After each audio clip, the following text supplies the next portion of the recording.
Chapter 601. The more Harry thought about it, the more frightened and sad he became. Unable to bear it any longer, the discussions among the young wizards around him, after reading the contents of the newspaper, felt like needlepoints piercing his eardrums. In a fit of distress, he violently pushed the dishes in front of him aside, ignoring Ron's shouts, and rushed towards the castle entrance.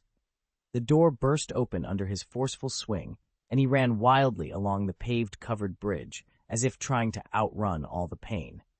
It wasn't until the castle blurred in his sight that he bent down, panting, hands on his knees, and finally stopped. Lowering his head, he noticed the newspaper still tightly clutched in his hand, now crumpled. In a moment of frustration, Harry balled up the newspaper and threw it with all his might into the black lake in front of him. As the newspaper arced through the air, he roared loudly, venting his anger and sadness to the world. However, the next moment, the giant squid in the black lake suddenly surfaced, sending countless water droplets splashing onto Harry's body, hair, and face. Harry felt incredibly unlucky. He had merely disposed of some trash, and yet even the giant squid seemed to retaliate, though it wasn't that serious. He collapsed weakly on the ground, his face wet, unable to distinguish between lake water and his own tears. Just when Harry felt the world was overshadowed by gloom, a song in an unfamiliar language, with a strange and beautiful melody, reached his ears. Regaining his senses, he looked up to see Hermione, Zhang Chu, and Luna busy on the lakeside not far away.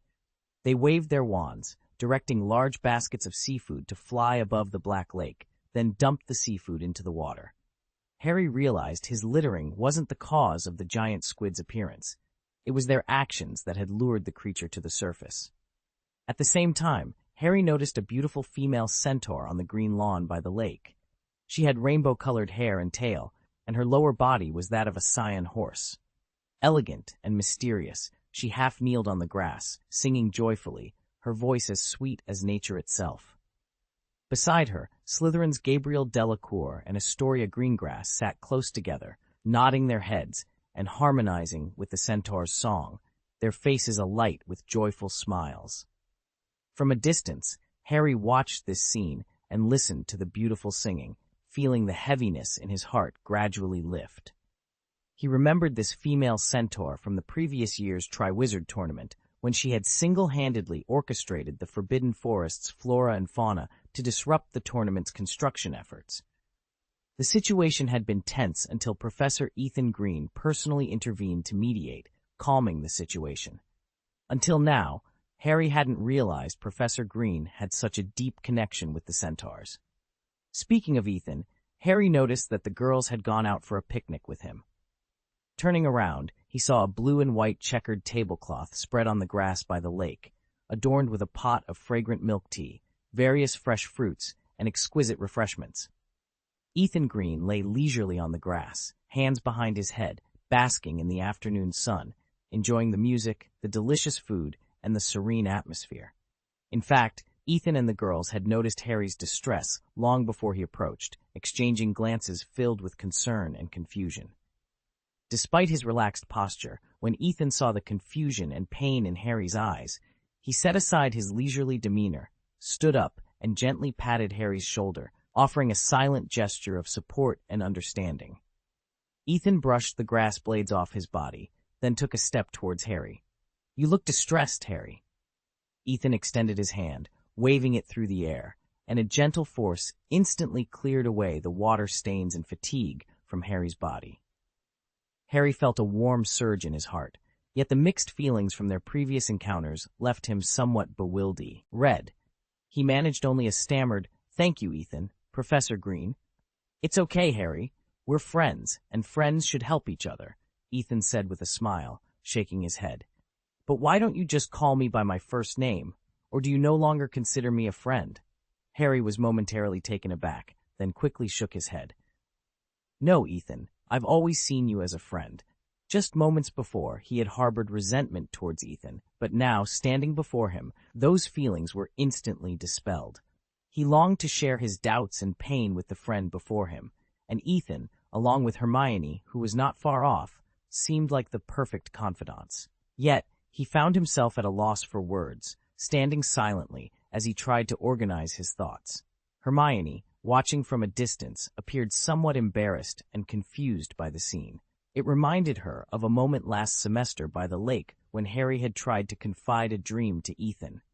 She glanced at Luna beside her, recalling what she had said last time, and felt compelled to act. "I'm going to bring Gabriel and Greengrass over," Hermione announced, turning to leave. She interpreted Harry's hesitant demeanor as possibly harboring secrets he wished to keep from them. However, Luna caught Hermione's hand, chuckling. "Harry just wants to talk to a friend. You can go over and listen. I'll stay here and continue feeding the giant squid." Oh. Hermione, momentarily stunned, looked at Luna, puzzled. Luna's smile helped her realize she might have misunderstood Harry's intentions. She nodded and walked towards Harry and Ethan, her thoughts still preoccupied with her timidity around Luna. Harry, oblivious to their exchange, was deeply troubled by his thoughts on Voldemort, Fudge, Umbridge, the DA, Ethan, dark magic, the memories of Snape and his father, and the secrets surrounding Dumbledore. His mind was a whirlwind of confusion, feeling as though an invisible beast was gnawing at his soul, making his burden even heavier. Noticing Harry's distress, Ethan gestured for him to sit on a soft blanket. Without needing Harry to voice his concerns, Ethan understood. "Harry, I thought you were already familiar with Rita Skeeter and her style of journalism," Ethan said, smiling as he conjured a delicate teacup into Harry's hand and filled it with warm milk tea. Hermione also sat down beside them, and Ethan poured her a cup as well. Harry smiled ruefully. "It seems Snape was right. Anyone can enter and exit my mind freely, but I just can't learn occlumency, and I see no progress." However, he quickly caught the implication in Ethan's words, asking with a mix of hope and uncertainty, "Wait, Ethan, are you saying that Rita Skeeter's accusations against Dumbledore were all false?" Ethan observed the change in Harry's expression and shook his head. "Harry, you should learn to think for yourself. It's not right to either ignore everything you're told or accept it without question. You need to learn to discern truth from falsehood on your own." Ethan continued to explain. "In terms of Rita's style, the news she writes isn't completely fabricated. Much of the material is true, but she uses the facts to subtly lead you to your worst guesses. This is her strength, and this is what you need to be wary of." Observing Harry's face, filled with doubts and confusion, Ethan couldn't help but shake his head slightly. Harry's naivety made him particularly susceptible to such confusion. If Ethan hadn't needed Harry as a key part of his strategy to influence the Order of the Phoenix, he might not have been so patient. But since he had decided to use Harry to gradually gain control over the Order, he felt compelled to assist. Thus, he decided to start with Dumbledore to help Harry clarify his thoughts. "Harry, I know you're confused right now. Since your first day at Hogwarts, Dumbledore and the other professors have instilled in you the importance of resisting the dark arts. You naturally see Dumbledore, your greatest mentor, as a staunch opponent of the dark arts." Ethan said slowly. Harry nodded. He was indeed wrestling with contradictions and doubts about Dumbledore. What he found most difficult to accept was the idea that Dumbledore, who had always championed love and justice, had attempted to collaborate with dark forces to dominate the world. Furthermore, the revelation that Dumbledore had confined his squib sister with their mother, possibly even contributing to her death, starkly contrasted with Harry's previously held image of Dumbledore, plunging him into deep confusion. But now, you've suddenly discovered aspects of Dumbledore's past that starkly contrast with the image you had in your mind. It's normal to feel disappointed, angry, or even confused, Ethan continued. As more incidents came to light, Harry couldn't help but recall Ethan's earlier criticisms of Dumbledore. Initially, Ethan's observations seemed reasonable, but Harry, due to his deep admiration for Dumbledore, had dismissed those criticisms as baseless. Now, as Dumbledore's image began to crumble in Harry's mind, he found himself engulfed in confusion and doubt. The memories he once cherished now clashed with the newly revealed facts, blurring the line between reality and fiction, making it difficult for him to discern the truth. He was torn, unsure of whether to trust Ethan or Dumbledore. Apologies for the inconsistent updates during the Chinese New Year period, as I need to step out often. Chapter 602. Oh, you Gryffindors. Ethan shook his head slightly, a playful smile playing on his lips before he quickly cast an apologetic glance at Hermione beside him. "Sorry, Hermione. I didn't mean to include you," he clarified, then turned his attention to Harry. "In my opinion, some of what Rita disclosed holds truth, while other parts are purely her speculation and imagination. However, to me, it seems irrelevant, not worth worrying over. Your concerns are, in essence, unfounded." Seeing Harry's shocked expression, Ethan offered a slight smile. "Rita Skeeter is a cunning reporter. She knows how to cater to Fudge's desires and how to capture the public's interest," he explained, his voice tinged with disdain. "She skillfully hides some truths while using false speculations and misleading words to ensnare you in the trap of thought she set." Ethan's gaze became distant and thoughtful. "Yes, Harry Potter. Dumbledore did share a deep friendship with Grindelwald. He once succumbed to the allure of dark magic and harbored ambitions of ruling over wizards and the non-magical world alike. The phrase for the greater good did indeed originate from him. But remember, people change." He shook his head, a hint of sadness in his tone. Regardless of the rightness of Dumbledore's theories, he once believed in them. However, Dumbledore later renounced his previous beliefs. He acknowledged his errors and committed himself to rectifying and mitigating the damage he had caused. In that duel, he defeated the person he once deeply loved, marking his definitive break from his past. In the years that followed, he never again dabbled in dark magic. His actions demonstrated his transformation and resolve. After a deep sigh, a complex emotion flickered in Ethan's eyes.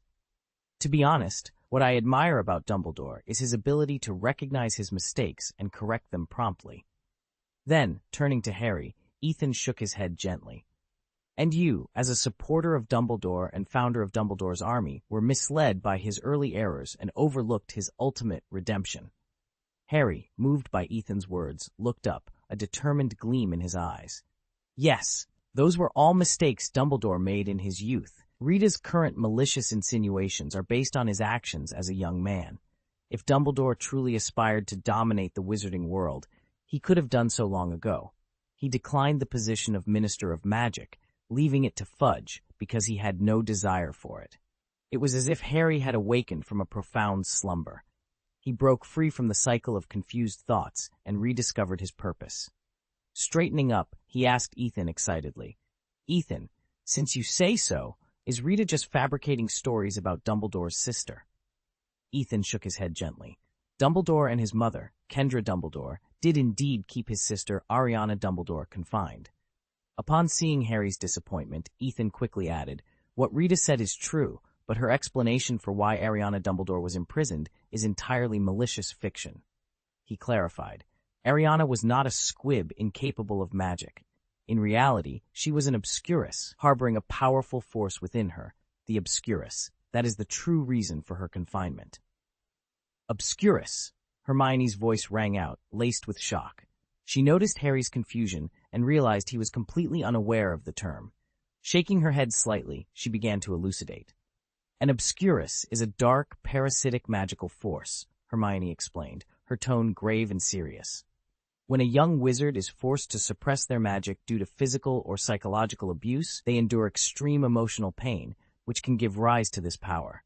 She described the pain and helplessness as akin to being trapped in a dark abyss with no escape. Pausing, she allowed Harry time to absorb the information. When an obscurial reaches an emotional peak, the power can become uncontrollable and highly destructive. Hermione continued, "The obscurus is like an invisible, extremely destructive black mist. Hat can sweep everything away in an instant. In extreme cases, an obscurial's body may even completely transform into an obscurus, becoming a force of pure destruction." Harry was dumbfounded. This information was too shocking for him. Then, what happens when the obscurus is released? He couldn't help but ask. "Their eyes turn pure white, and their bodies become distorted," Hermione replied. Although the obscurus itself is invisible, it allows the obscurial to interact with the world without making physical contact. This power is completely beyond the control of the host, and any strong emotion may trigger its release, causing huge damage to the surroundings. She sighed and added, "Normally, obscurials rarely live past the age of 10.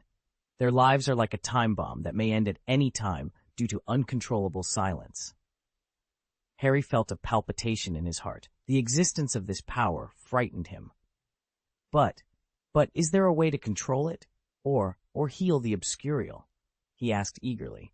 Hermione thought for a moment and said, Newt Scamander, the author of Fantastic Beasts and Where to Find Them, has encountered many obscurials. He successfully separated the obscurus from a Sudanese girl and also came into contact with another obscurial who was over 20 years old. This shows that, although very difficult, controlling or curing the obscurus is not completely impossible. Harry was still a little confused. So, is this a disease? Why didn't they take her to St. Mungo's Hospital? Why doesn't Remus Lupin register with the Ministry of Magic? Ethan raised his eyebrows slightly and asked. He noticed a look of confusion on Harry's face, so he continued. The reason for this, Harry, may not be clear to you yet. An obscurus is regarded as an extremely ominous existence in wizarding society, and the plight it suffers due to its identity is simply insignificant compared to it. Ethan paused, seeming to be recalling something. Going back 100 years ago, we cannot expect the Ministry of Magic to have a more enlightened attitude than it does now. In fact, their approach is more cruel than you think. They even reached a secret agreement with St. Mungo's Hospital. Whenever an obscurial is admitted to the hospital, St. Mungo's needs to end their lives as soon as possible to prevent them from causing a greater disaster or being used by dark wizards. Speaking of this, Ethan's tone became low and sad. I learned a tragic truth from the internal information of the Ministry of Magic. When Ariana Dumbledore was young, she accidentally performed magic, just like every other little wizard. Unfortunately, this scene was caught by 3 Muggle boys. They did unspeakable evil to her, causing her control over magic to completely break down. Magic raged wildly in her body, eventually driving her to the edge of madness. Harry listened to Ethan's narration and felt an inexplicable fear and sympathy in his heart. He imagined the young girl struggling in endless pain, and the evil deeds of those Muggle boys made him even more angry and grief-stricken. Ariana's father, Percival Dumbledore, was a father who loved his daughter deeply, Ethan continued. When he heard that 3 nasty Muggles had hurt his daughter, he was extremely angry. In order to avenge his daughter, he killed those 3 people with his own hands. However, this also led to him being sent to Azkaban, where he ultimately ended his life in the cold prison. Ethan's voice was low and full of emotion, as if he was recreating that tragic history before their eyes. In order to protect Ariana from being sent to St. Mungo's, her mother Kendra Dumbledore made a difficult decision. She took Ariana and her 2 brothers. Albus moved away from the fertile plains where they once lived and settled in Godric's Hollow. They claimed that Ariana was too frail to attend school, allowing them to keep her at home under their care. However, fate was not kind to this unfortunate family. A tragic accident claimed the life of Ariana's mother. Since then, Dumbledore, a young man endowed with extraordinary magical talents, had to abandon his dreams. He took on the heavy responsibility of caring for his younger sister, Ariana. He sighed deeply before continuing, until Dumbledore met that man, Gellert Grindelwald. The two formed an immediate connection, drawn to each other, and soon developed a deep friendship, yes, the kind you're thinking of. Their infatuation with each other led them to neglect Ariana, leaving her feeling isolated and abandoned. When Ethan mentioned this, he glanced at Hermione, who was looking at him with a tender gaze, and then at the girls in the distance who were watching them with concern. A warm feeling surged in his heart, and his voice grew more determined. Although I have no blood relatives in this world, I have many people who are as dear to me as family. They are incredibly important to me, and I will not neglect them for thousands of years, like Dumbledore and Grindelwald did. Chapter 603. The Tragedy of the Dumbledore Family. Aberforth. Dumbledore returned home from Hogwarts, seething with anger towards his brother Albus. He accused Albus of neglecting their sister Ariana, who needed their care and protection. Ethan shared this story, his voice heavy with emotion. He explained that Grindelwald, who had once been close to the Dumbledore brothers, saw Ariana's condition as an obstacle to their quest for the greater good.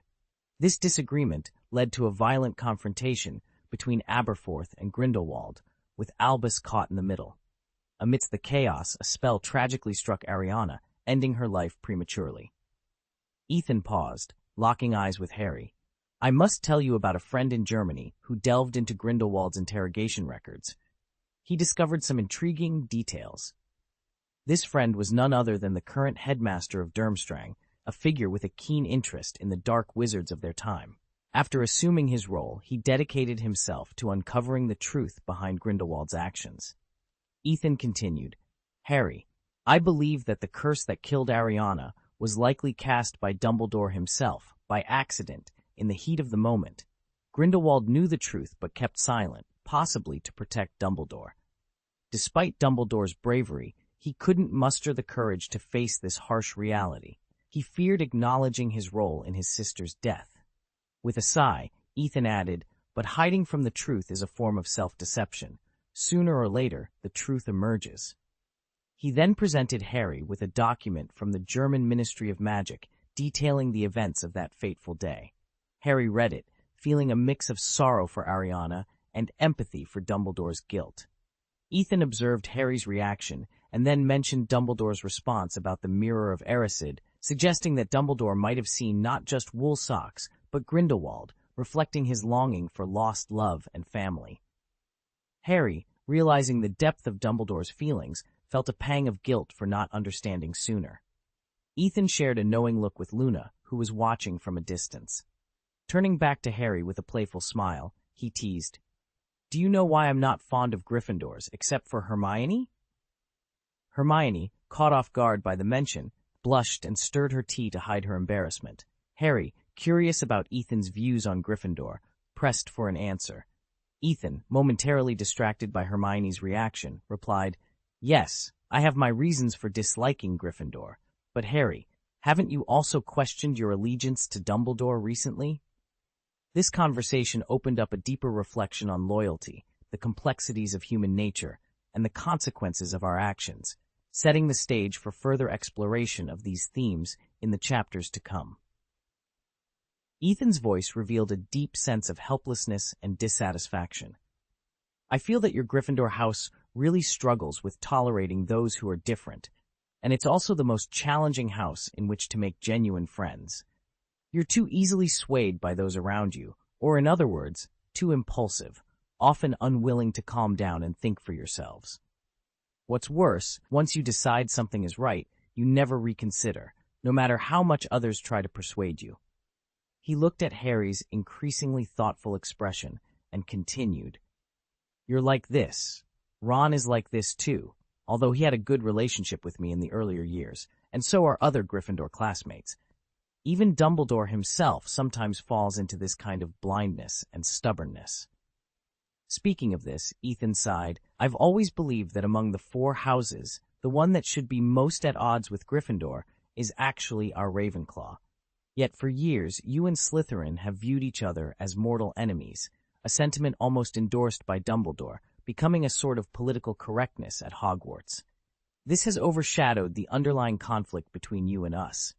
However, Harry, I hope you can understand that true friendship and companionship come from those who are willing to listen to you, understand you, and support you, not those who exclude and oppose you over minor differences. Harry opened his mouth, but found himself speechless. Ethan's analysis cut deep, forcing Harry to confront uncomfortable truths.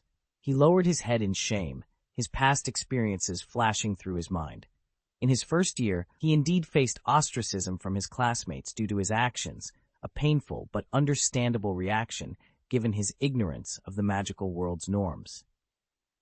However, the events of the Chamber of Secrets, the Sirius incident, his registration for the Goblet of Fire, and the recent warnings about the return of Voldemort all highlighted a chilling pattern within Gryffindor.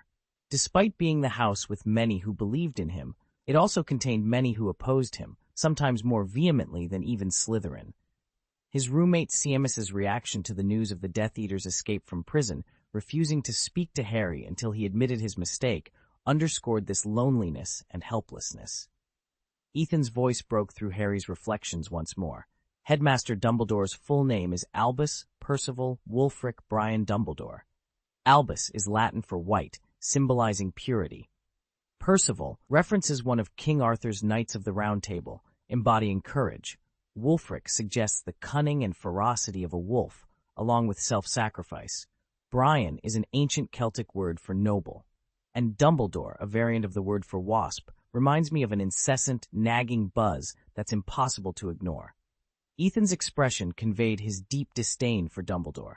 He critiqued him not just by name, but also hinted at secret information concerning the prophecy, information that involved Dumbledore's motivations and actions.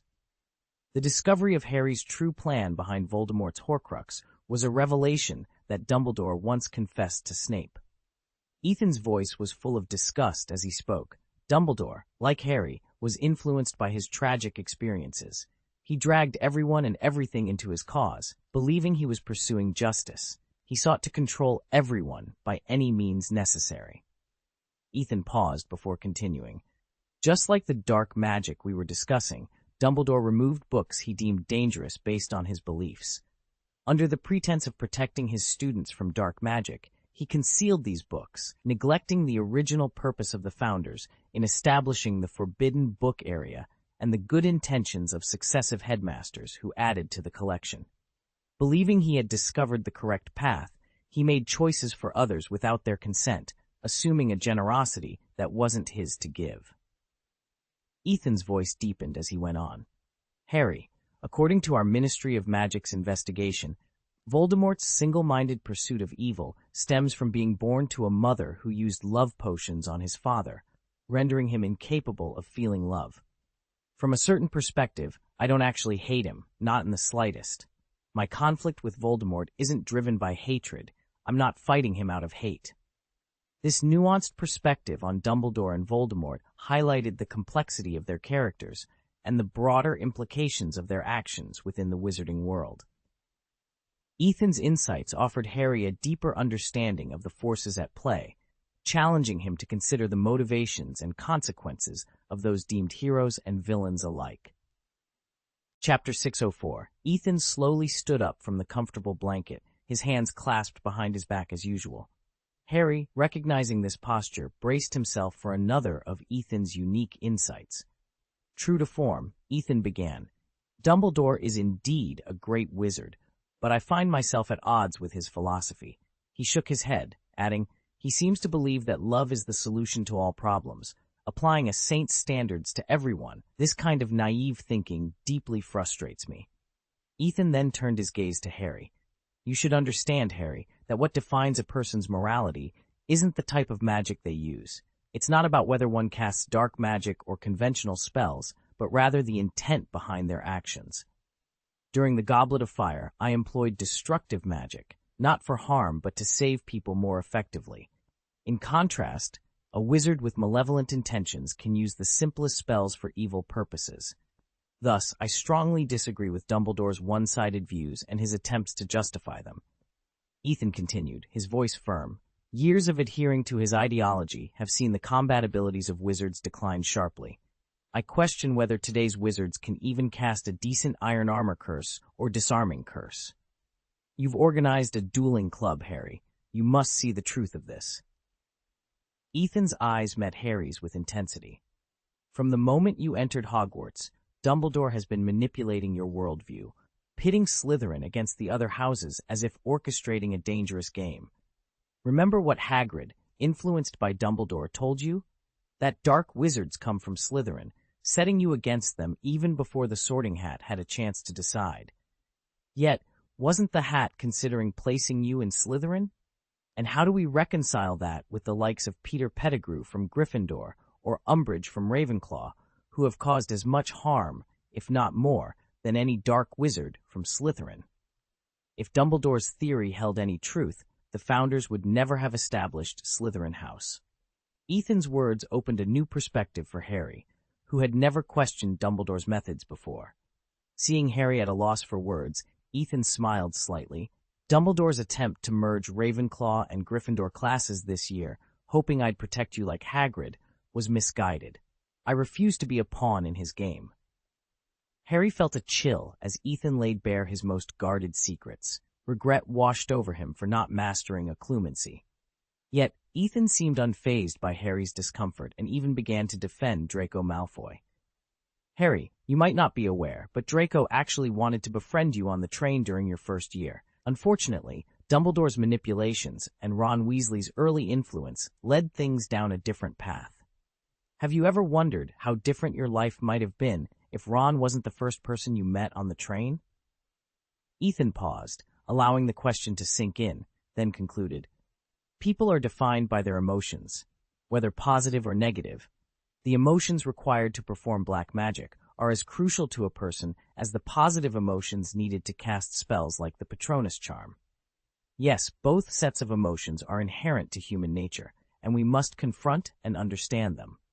Unlike Voldemort, who delved into negativity without restraint, or Dumbledore, who advocated for a complete rejection of the opposite, like a saint, I believe that preserving natural principles at the expense of human desires, or vice versa, is a misguided approach." As Ethan spoke, he suddenly felt a thirst and smacked his lips. Zhang Chu, with her keen observation, noticed this small gesture. She promptly picked up a cup of milk tea from the small table beside her and offered it to Ethan with a smile. After taking a sip, Ethan continued, "The arcane magic course I'm set to officially start next year will be available as an elective for third-year students. In designing this course, I aim to minimize the influence of emotions on spellcasting. I refuse to get caught in the dichotomy of good versus evil. I intend to show the wizards of the Yin Kingdom, no, the international wizarding community, that the old conservative methods no longer serve us. It's time to push for a renaissance in the wizarding world." He slowly approached a somewhat stunned Harry and gently patted his shoulder. "Harry, my decision to become a professor wasn't to harm young wizards. On the contrary, I aim to assist them, whether they're purebloods, half-bloods, or muggleborns. They've left their homes, their families, and their comfortable lives to seek knowledge and growth at Hogwarts. My goal is to provide a fair and inclusive learning environment where they can discover their own paths. I cannot bear the thought of these children who seek only knowledge and power coming to harm." Ethan then addressed Harry directly.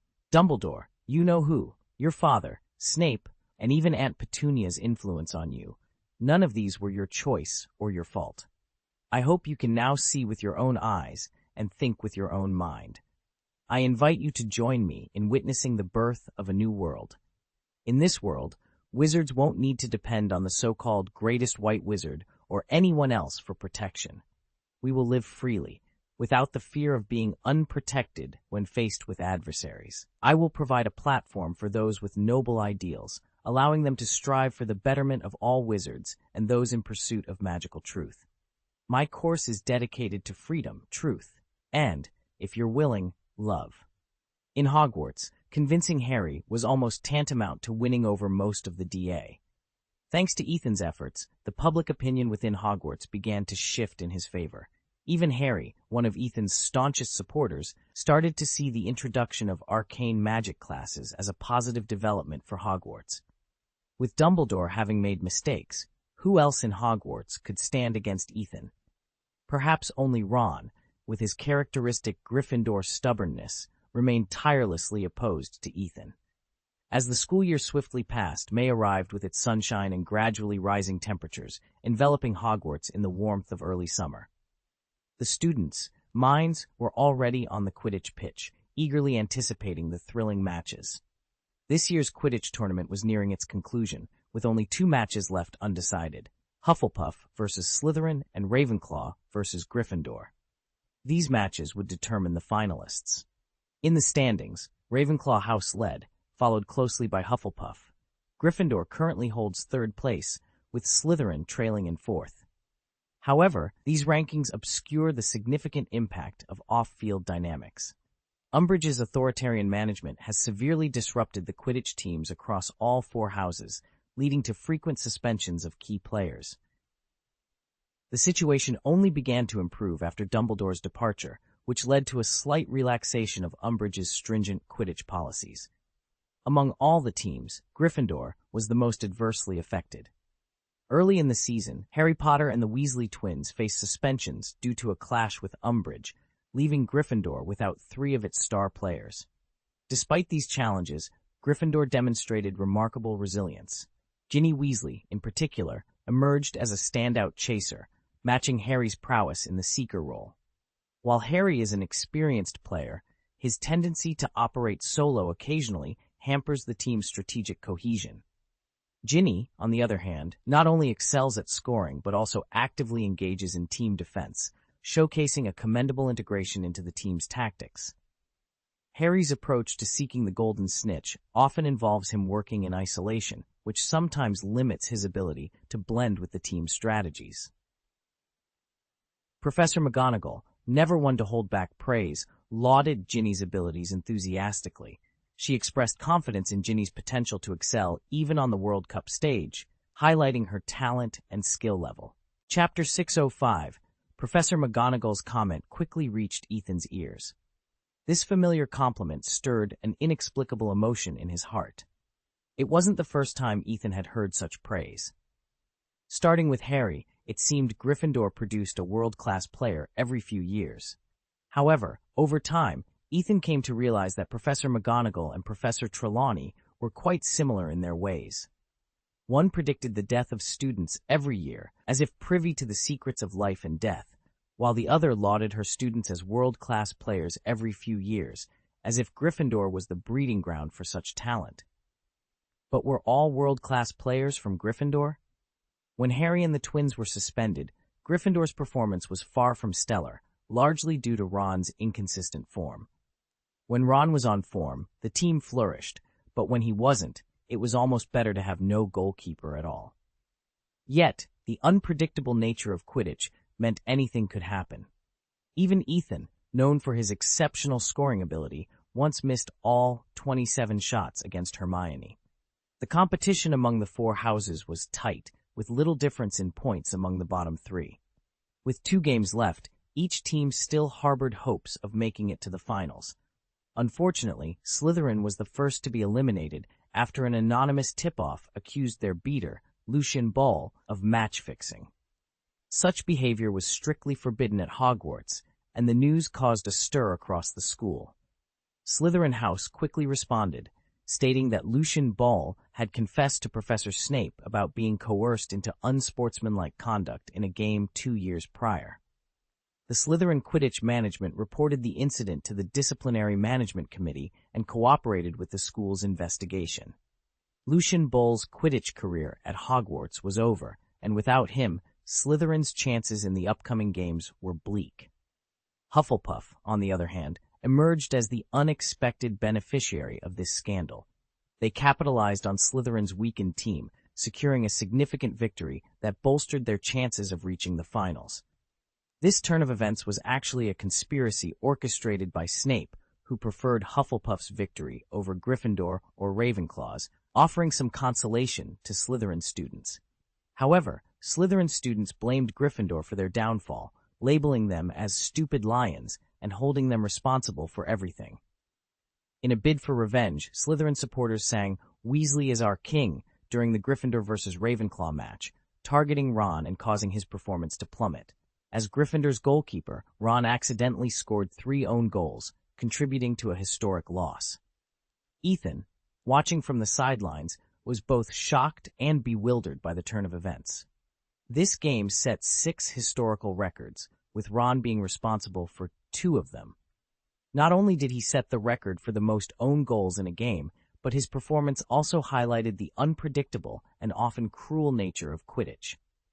Ethan Green, now recognized as the highest-scoring goalkeeper in Hogwarts history, found himself amidst a record that was both ironic and embarrassing, causing Ron to feel a deep sense of shame.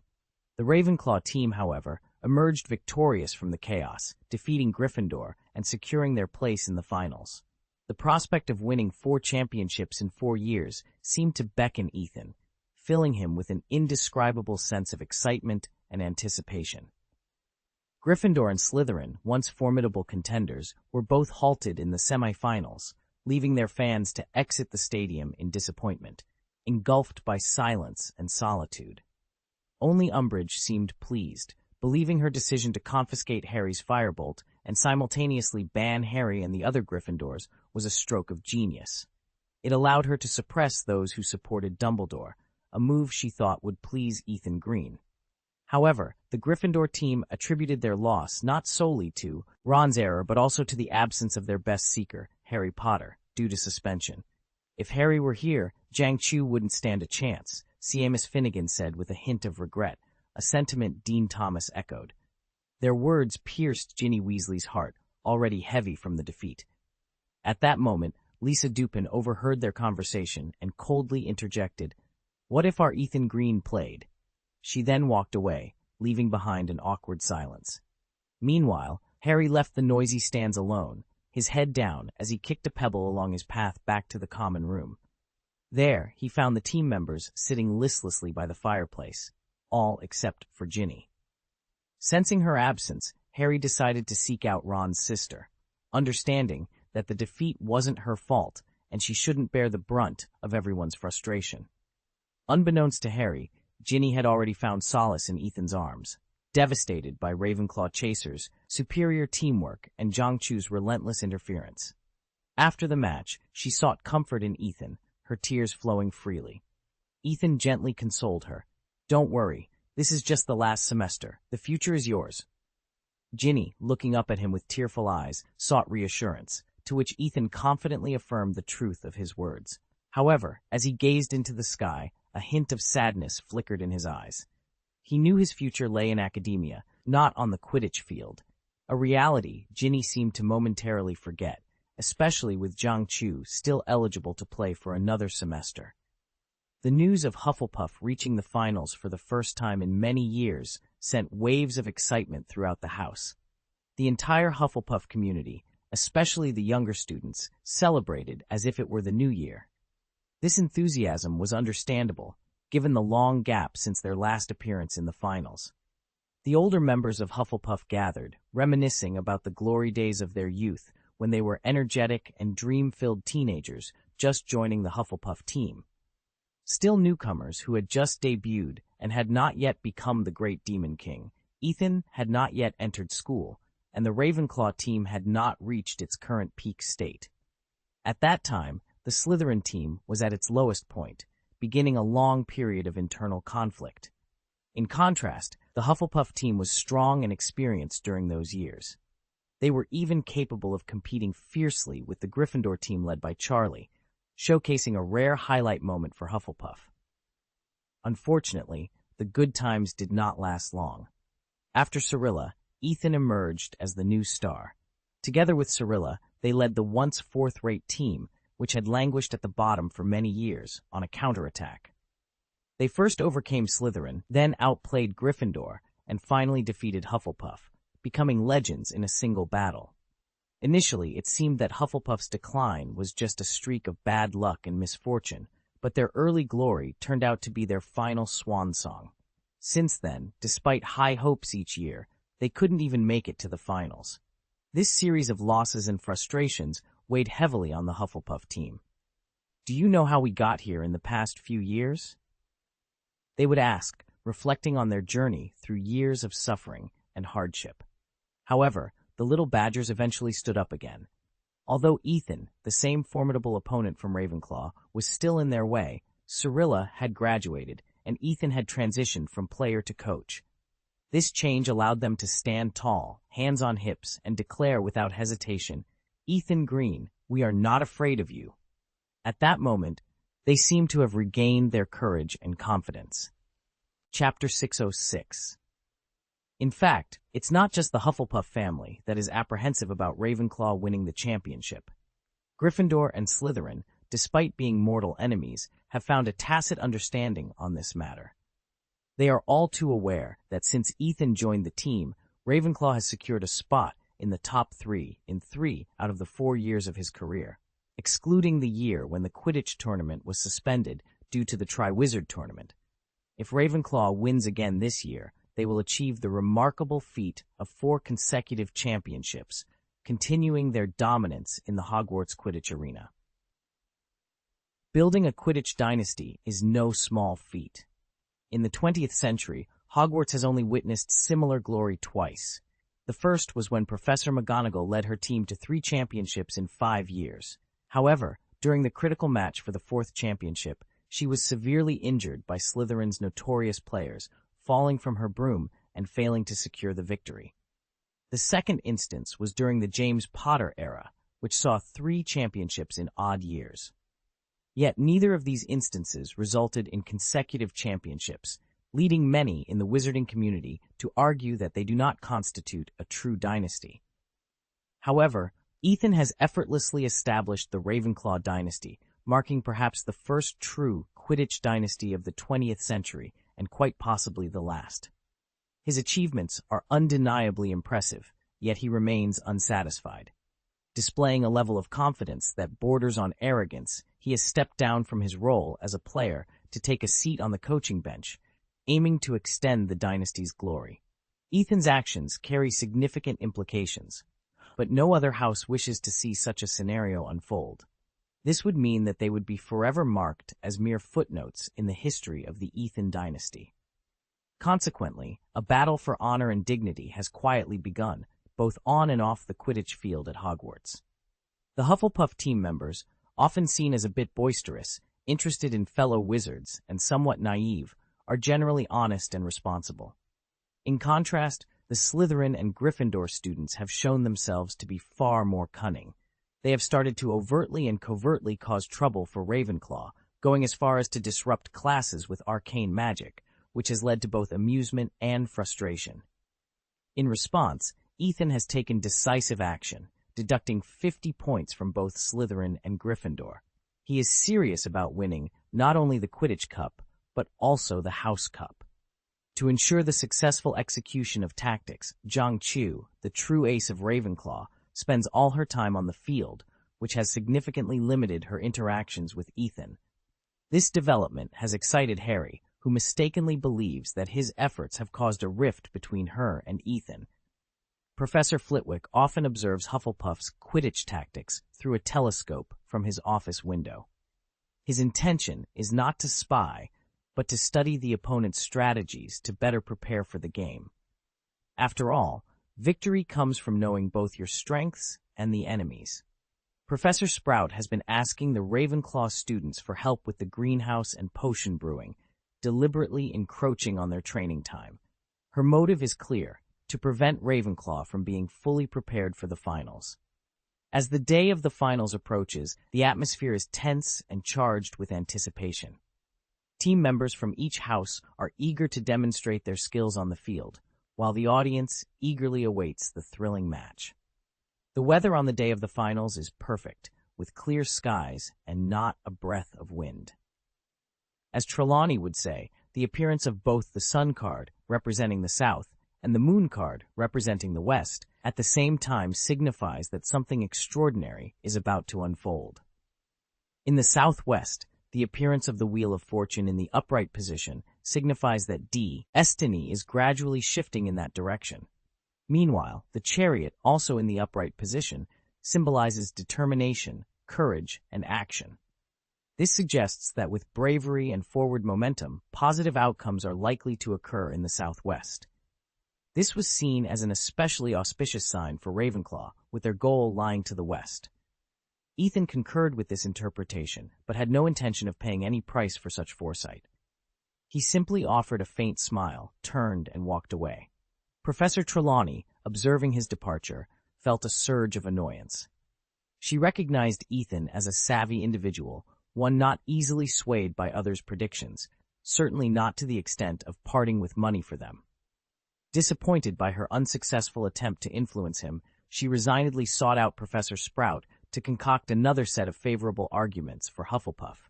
Despite being dismissed from Hogwarts by Umbridge, Trelawney's divination show on Alpha United TV had grown in popularity, attracting a paying audience eager for her predictions.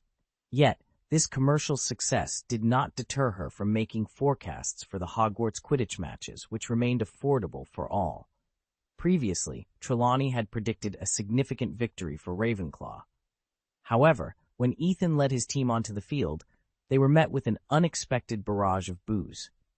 This was a stark contrast to the past, where Ethan's elegant and agile playing style, coupled with his remarkable scoring ability and popularity, had garnered widespread support. Now, as a coach, his presence still attracted many fans, but the current hostility was palpable. In an effort to thwart Ethan from guiding Ravenclaw to a third consecutive championship, students from the other houses had united, creating an unprecedented advantage for the Hufflepuff team. In the stands, students from the three opposing houses donned Hufflepuff's distinctive yellow uniforms, while only a few girls and non-Hufflepuff members of the Erudite Society wore Ravenclaw's striking sky blue uniforms. Lee Jordan, taking his place at the commentator's stand with a smile, was about to deliver his final commentary at Hogwarts.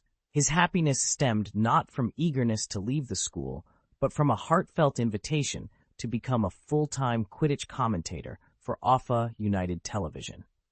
This new opportunity filled him with joy, especially as it coincided with his favorite team reaching the finals.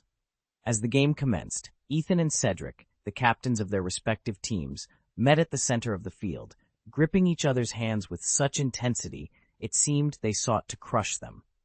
This was followed by a spirited exchange of trash talk between the players. "Cedric, I'm determined to win the Quidditch Cup this time," Cedric declared confidently, to which Ethan responded with a contemptuous smile. "Really? Unfortunately, I'm tired of winning it." Zhang Chu, standing behind Ethan, chimed in. "You haven't even won a runner-up position, yet you dare to speak so boldly to the Triple Crown winner?" Cedric, feeling embarrassed, especially in front of the girl he admired, retorted with a cold snort, accusing Ethan of cowardice. He suggested that Ethan feared he couldn't lead the team to victory alone after his partner's departure, implying that his past successes were not solely his own. "Crown, I didn't dare to play. I used the excuse of becoming a coach." When Zhang Chu heard this, her fury was immediate. She couldn't tolerate anyone belittling Ethan. "That's because I can defeat you all without Ethan even lifting a finger," she declared loudly. "We will lead Hufflepuff by a significant margin, and then I will capture the golden snitch to end the game." Zhang Chu seldom boasted in front of her opponents. Naturally, Ethan had to play along and promptly raised his voice so all the Hufflepuff players could hear. "Cedric, Ravenclaw will kick off shortly. Sometimes a fast break can start right from the center. Our chasers will outmaneuver your players and score from Kiel-Os range. Remember that." The players from both teams released their hands and mounted their brooms. Mrs. Huoqi announced briskly, "Get on your brooms. Listen for my whistle. 3, 2, 1. At the sound of Mrs. Huoqi's whistle, 14 broomsticks ascended into the sky, and the crowd erupted in cheers.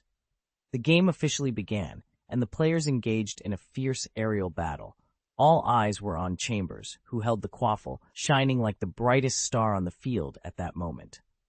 Lee Jordan's deep and resonant voice filled the stadium. He clearly didn't want Ravenclaw to win the championship without a fight, so he aimed to unsettle the Ravenclaw players from the start. "I've heard many wizards talking recently," Lee announced loudly, his voice tinged with provocation. "They say that without Ethan and Cirilla, the Ravenclaw team isn't what it used to be." He paused, seemingly waiting for the audience's reaction, before bellowing, "As a professional commentator, I strive for fairness and avoid exaggeration. The Ravenclaw team, previously reliant on Ethan, Cirilla, and others, was like camels bearing a heavy load, carrying the hopes of the entire team." Lee's comments stirred a murmur among the crowd, but Ethan merely smiled faintly, appearing unaffected. "For this team," Lee continued, his tone laced with disdain, "I have nothing more to say, except one thing. My grandma and Ethan could win the championship if they played together." Chapter 607. Lee Jordan's words elicited laughter from the audience, but Ethan maintained a calm smile, unfazed by the comment. He was unaware of the extent of Lee Jordan's grandmother's power, yet he was confident in his ability to win the championship, even with formidable opponents. In the magical world, grandmothers are a unique group, often defying common sense with their abilities. Ethan recalled Neville's grandmother, whose prowess suggested that even several Aurors might struggle to approach her. Similarly, Professor McGonagall, another grandmotherly figure, possessed strength that was beyond measure. Ethan mused that if these formidable women were to play Quidditch, they could easily lead their teams to the finals. Among these remarkable women, Ethan held Rowena Ravenclaw in high esteem, admiring her wisdom and strength. Distracted momentarily, Ethan noticed Cedric signaling the Hufflepuff players to change their formation. Snapping back to focus, Ethan began to strategize. Ravenclaw's strategy often involved a fast break, passing the ball swiftly before launching an attack. This approach, though seemingly simple, was highly effective. It was designed not just to score, but to demoralize the opponent. Cedric, aware of Ravenclaw's tactics, had prepared his team to press hard from the start, aiming to disrupt Ravenclaw's fast-passing offense. With Ravenclaw attacking from multiple directions, a tight defense was crucial for Hufflepuff. As the teams exchanged banter, Ethan inadvertently revealed Ravenclaw's offensive strategy. Cedric, seizing the opportunity, adjusted Hufflepuff's defense to counter Ravenclaw's anticipated move. Cedric, on his sweeping 11 broom, stayed vigilant in the backcourt, ready to defend. During the game, Chambers made a bold move, bypassing an opponent and heading straight for Hufflepuff's goal, deviating from the expected wing attack.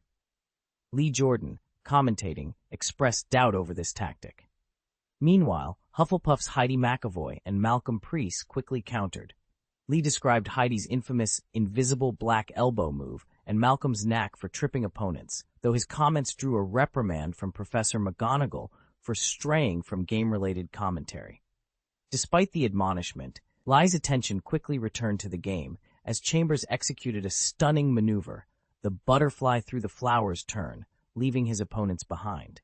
This skill, learned from Ethan, showcased Chambers' agility and control, captivating the audience as he weaved through the air, the quaffle dancing between his hands like a fluttering butterfly. Among the flowers, the Hufflepuff players stretched out their hands, trying their best to reach the quaffle, but to no avail. "Oh my gosh, that bludger was so tricky," Lee exclaimed. That was the work of Maxine Flaherty, the Hufflepuff beater. But Bradley reacted with incredible speed, dodging sideways before the bludger could strike again. He then cleverly passed the ball to Chambers, leaving him one-on-one with Cedric. "What?" Lee's eyes widened as he looked at Ethan on the coaching bench in disbelief. Ethan stretched out a finger, signaling Chambers to take on the challenge alone. He's actually asking a new player to face off against the old captain, using Nimbus 2001 to sweep the 11 stars. This is simply insulting. However, the situation on the field did not unfold as Lee had anticipated. Bradley, holding the quaffle, feigned a pass to the left, but Cedric remained unmoved. He remembered Ethan's harsh words. Ravenclaw's chasers will bypass all your players and then throw the ball to score from close range. Remember that. So, he focused on Bradley, ready for a beautiful steal, but then nothing happened. Bradley didn't pass the ball as Ethan had said, but instead sent it out with a long pass. Cedric was stunned. He instinctively reached out to intercept the ball, but it was too late. How is this possible? Cedric stared at the speeding quaffle, his heart sinking with frustration. He had been so sure of his preparate only to realize he had been fooled by Ethan's simple declaration. He had taken the pre-game trash talk seriously, only to find himself the fool. What happened to Cedric? Lee Jordan frowned in confusion. He didn't choose to press closely. He just stood there like a statue and watched the quaffle being passed. What was he thinking? The nearby audience began to murmur.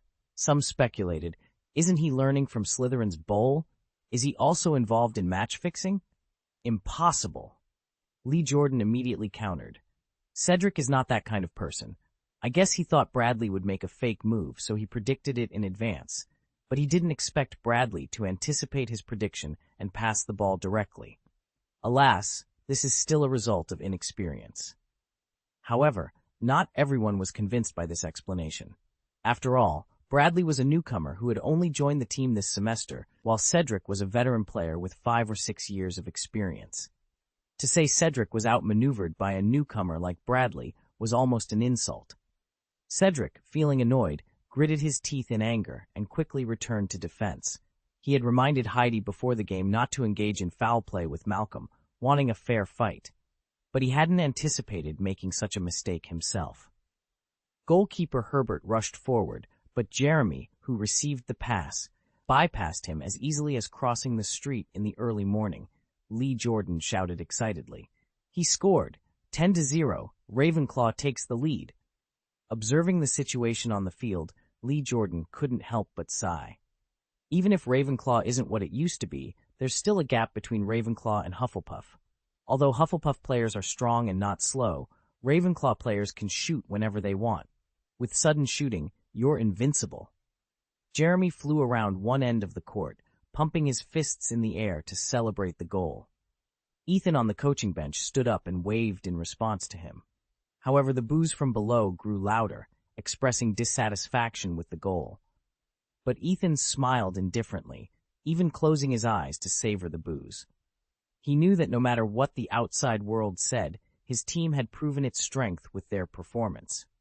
This is definitely a provocation, a naked provocation.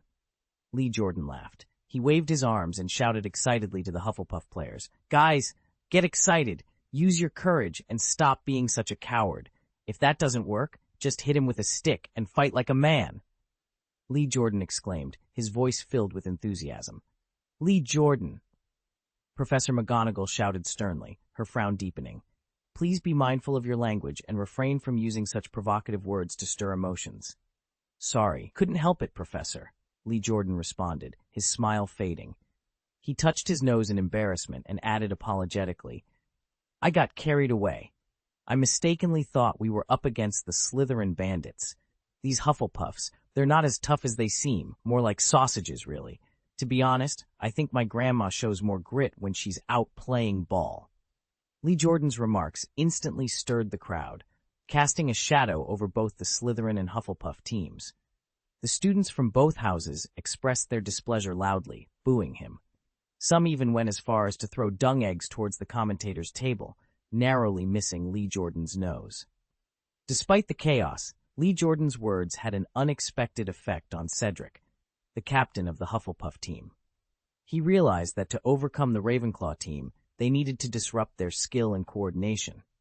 This meant resorting to constant fouling to throw off their game, whether it meant pulling on their robes, hitting them hard, or even giving them an elbow when necessary. After all, in the finals, penalties were less severe. Chapter 608. In the next round of the game, Hufflepuff's two beaters, Anthony and Maxine, resorted to underhanded tactics. They aimed their bats at Jeremy's head, hoping to distract him. However, Jeremy, with his nimble control over the broom, evaded their attempts effortlessly. He then executed a maneuver around Tamsin Appleby, Hufflepuff's other chaser, reminiscent of an ancient king circling a pillar, rendering their attempts futile. When the opportunity arose, he darted towards the goalposts with the grace of a butterfly flitting through flowers, catching the opposition off guard. A determined look flashed in Tamsin Appleby's eyes. Disregarding the risk, she leaped from her broom and lunged at Jeremy like a hawk diving for its prey. This unexpected move instantly heightened the tension on the field. Tamsin, twisting her body in midair, managed to grab onto Jeremy's clothes, exposing a significant portion of his shoulder due to the momentum. Ethan, watching from the sidelines, was taken aback. The game had suddenly escalated to disrobing? Yet, what astonished him further was Tamsin's audacity. She didn't stop at merely tearing Jeremy's clothes. She seized the moment to caress his abdominal muscles. This spectacle made Ethan's female fans' eyes sparkle, followed by sighs of regret. They lamented not participating in Quidditch sooner, especially now that Ethan had retired from playing. Meanwhile, Mrs. Hodge was oblivious to the commotion on the field, her attention diverted by the Gryffindor twins' deliberate fireworks display. The sound of Jeremy's clothes tearing marked Tamsin's loss of balance and her subsequent fall. Fortunately, Ethan, with his quick reflexes, cast a spell from the coaching bench, preventing a potential injury. "That's outrageous," Li Qiaodan remarked, having witnessed the entire scene. "But then again, this is what makes the game thrilling. This is the essence of Quidditch." Ethan seized the moment to rally his team. "Don't be intimidated, everyone. A true champion faces adversity head-on. It's through overcoming challenges that one discovers vistas unseen by others." Finally, Mrs. Hodge took notice and declared a foul against Hufflepuff. Cedric hurried over, attempting to argue that Tamsin's fall was caused by Jeremy's maneuver, suggesting Jeremy should be penalized for a blatant foul. However, his plea fell on deaf ears, resulting in a technical foul against him instead. After the penalty shot, Hufflepuff regained possession. Heidi and Tamsin exchanged the quaffle with seamless coordination. Tamsin, securing the ball at a high vantage point, launched it towards the goal in a high arc. The shot, a testament to determination, traced a perfect trajectory and hit its mark. Tamsin, overcome with emotion, pounded his chest and roared skyward, a display of Hufflepuff pride. "Hufflepuff finally ends its scoring drought," announced Lee Jordan, though his tone suggested little faith in a Hufflepuff comeback. But Ravenclaw is bound to answer swiftly. True to Lee's prediction, Ethan signaled for a quick counterattack. Goalkeeper Grant, catching on to Ethan's strategy, launched a long pass to the front court. Chambers, slicing through Hufflepuff's defense, caught the quaffle and continued the game's fast-paced action. Before the Hufflepuff players could recover, a flash of joy appeared in Ethan's eyes as he dashed towards the goal. Cedric, with his rich experience, chose not to follow his teammates rashly. Instead, he stayed in his own half, anticipating Ravenclaw's signature fast-break counterattack. When Chambers launched a long-distance attack, Cedric moved forward to block the Ravenclaw player's path. However, Jiangchu reacted faster than Cedric had anticipated. Realizing Cedric's intention, she also advanced, and her broom collided with Cedric's in mid-air, producing a harsh friction sound. Seizing the opportunity, Hufflepuff's beater, Anthony Ricketts, swung his bat and hit the bludger with force. The bludger zoomed through the air, emitting a sonorous explosion. Jiangchu, as if having eyes and the back of her head, hung upside down on one foot on her firebolt, dodging the attack with an almost acrobatic movement. Cedric, blocked by her, was unable to dodge in time. The bludger struck his broom hard on the shoulder, causing him to stagger and nearly fall off.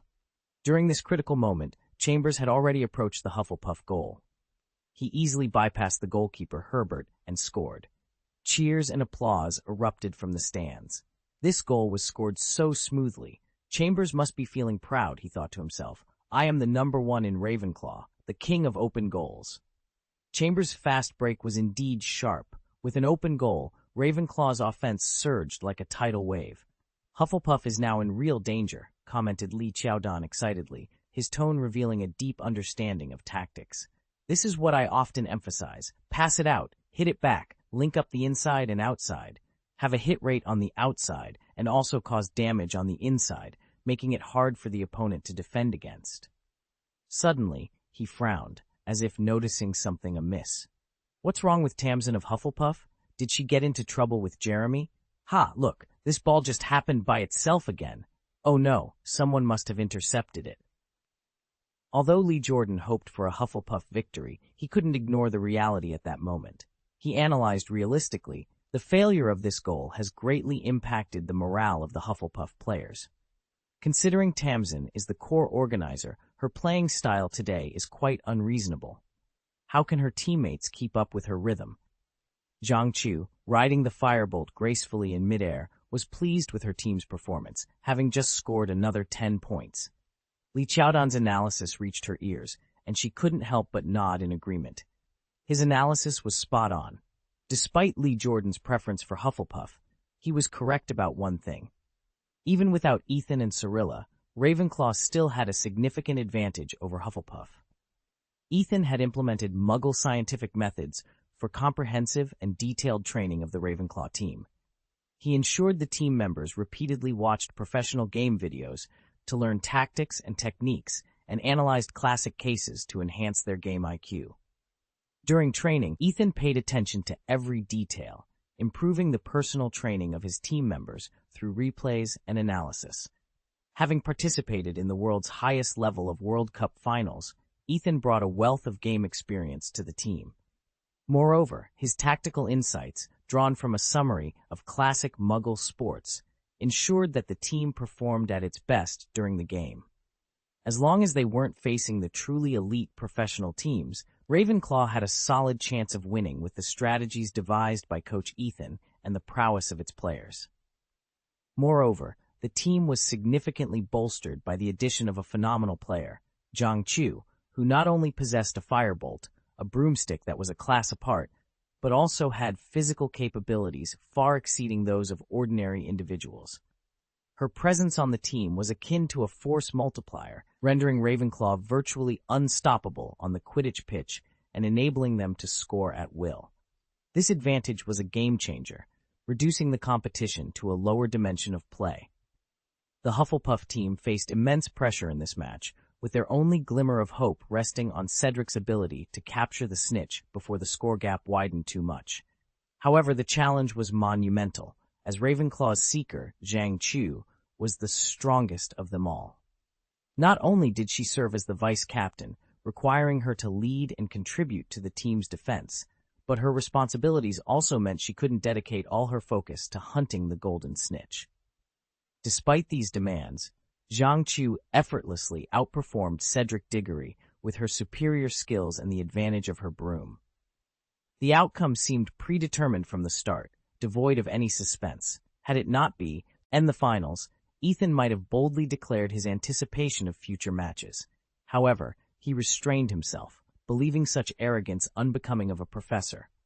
Otherwise, he might have prematurely celebrated with champagne on the field. The disparity between the two teams was evident to all spectators, whether they were professors or students. An hour into the game, the scoreboard reflected a staggering 170-point lead for Ravenclaw. This margin was virtually insurmountable for the Hufflepuff team. Even if Cedric managed to catch the golden snitch by some stroke of luck, it wouldn't be enough to overturn their defeat and secure a miraculous victory. Nonetheless, the Hufflepuff team members did not concede. They recognized this match as their best and only opportunity in 5 years. Surrendering meant losing everything.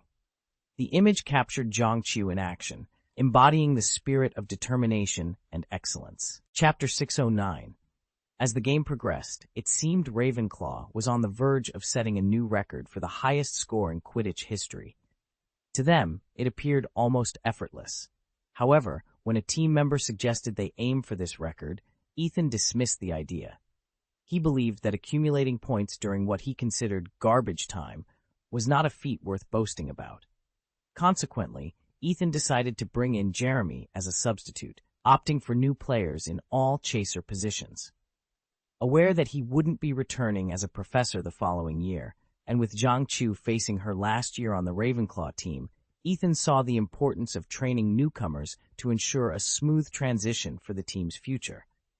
However, Ethan found himself in an awkward position when, despite the substitution of players, the point gap between the two teams only widened, ultimately setting a new record for the point difference. Cedric, the Hufflepuff captain, took note of this as well. Despite his deep desire to win and his reluctance to conclude his 7 years at Hogwarts without a single Quidditch championship victory, he recognized the futility in dragging out the inevitable. Thus, Cedric began his earnest search for the golden snitch, aiming to conclude the game as swiftly as possible. Zhang Chu, however, kept a vigilant eye on him. The moment she noticed Cedric's shift in focus towards the golden snitch, she acted decisively, dashing the last hopes of the Hufflepuff team to salvage their dignity. Lee's voice rang out clear and jubilant across the Hogwarts sky, igniting the passion of countless onlookers. Look, Zhang Chu has caught the golden snitch. And with that, the game comes to an end. Ravenclaw has set a new record for the point difference with an astonishing score of 440-90. Let's give a warm round of applause to Ravenclaw for winning the 1995-1996 Quidditch Cup. This marks the first 4 consecutive championship dynasty in this century, a feat that may well become an unsurpassable legend. Li Yue's excitement crescendoed as he spoke, his voice brimming with the fervor of a young enthusiast. Who dares to claim supremacy in this arena? At the pinnacle of the Quidditch Cup, it's Ravenclaw that reigns supreme, leaving other teams in their wake. Who is the true champion of the Quidditch Cup?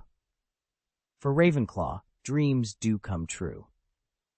The Ravenclaw players erupted in cheers, rushing to the podium to embrace one another tightly. The young Ravenclaw wizards, unable to contain their excitement, broke through the barriers and surged towards the center of the field. The crowd's noise and energy enveloped the players in a wave of jubilation. Amidst this, countless voices shouted Ethan's name. Even though he had remained on the sidelines, his strategic guidance was pivotal to Ravenclaw's victory. Ethan, Ethan, you will always be our hero, the students chanted in unison. Professor Flitwick, holding the large trophy, beamed with pride. However, due to his short stature, he was nearly lost in the sea of celebrating bodies. Hey! "You're stepping on me, you rascals!" Professor Flitwick exclaimed. Seeing this, the Ravenclaw players lifted him high into the air, momentarily forgetting the exhaustion and tension from the game, basking only in pure joy and celebration. "We are the champions. We are champions again. We will always be champions." Meanwhile, Cedric sat alone on the grass, his gaze fixed on the distant celebrating crowd, a look of despair in his eyes. His heart ached as he now fully grasped the disappointment Wood had felt the year before. Since his second year, Cedric had harbored dreams of victory. 6 years had flown by, and yet he had not led his team to a championship. The term runner-up, which once filled him with a sense of pride, now seemed unbearably glaring. At that moment, the realization hit hard. Being the runner-up is akin to being the #1 loser, especially when the best achievement in 7 years is just that, a runner-up. This made him the ultimate loser among losers. Amidst these thoughts, his gaze inadvertently fell on Zhang Chu's figure. She was dragging her broom and swiftly approached Ethan, leaping into his arms and planting a kiss on him. This scene ignited a fire in Cedric's heart, intensifying his feelings of pain and loss. He felt even more miserable, branding himself as the ultimate loser. From a distance, Harry witnessed this scene, feeling as though he had been struck by lightning.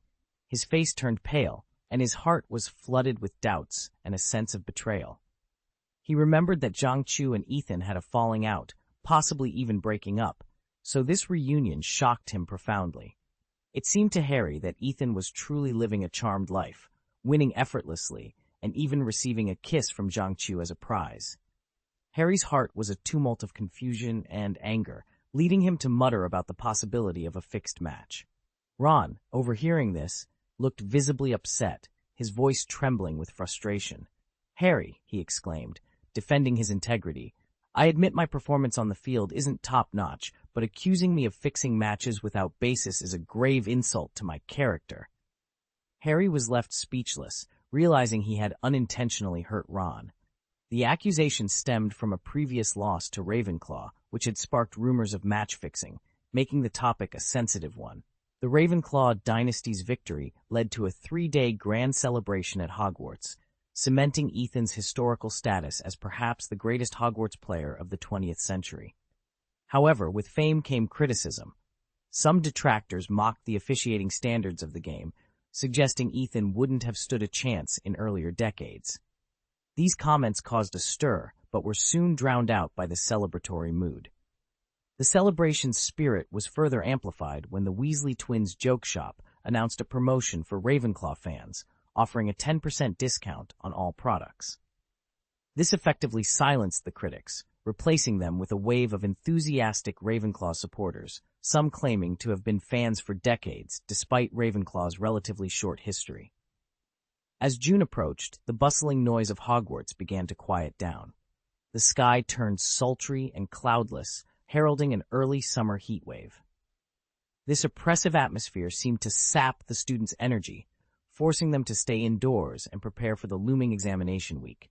The summer breeze, tempting as it was, could not lure them away from their studies. The tension was particularly palpable among the fifth-year students, with the OWL's exams on the horizon. These exams were crucial for their future, prompting a frenzy of studying in corridors, libraries, and dormitories. The entire school seemed to underscore the importance of these exams, with students dedicating every moment to their preparation. Pamphlets on various wizarding professions had suddenly appeared at Hogwarts, detailing the myriad of career paths available in the wizarding world, along with the skills and qualities each profession required. The student body was abuzz with excitement, everyone eagerly gathering to read and discuss their future prospects, hoping to find a career that suited them. Amidst this fervor, Fred and George Weasley, fresh from receiving punishment from Umbridge, seemed somewhat detached. They quietly made their way from the Defense Against the Dark Arts classroom to the dining hall for dinner. Fred carried several pamphlets on careers within the Ministry of Magic, sent by their mother, Molly Weasley. Despite her efforts to steer them in a direction she deemed fit, it was clear she hadn't given up on trying to influence their decision to open a joke shop. Fred passed the brochures to George, his gaze falling on the scars on his arms from the quill, a determined glint in his eyes. "We wouldn't do what she wants anyway, would we?" he asked. George glanced at the brochure before looking up at Fred with a wry smile.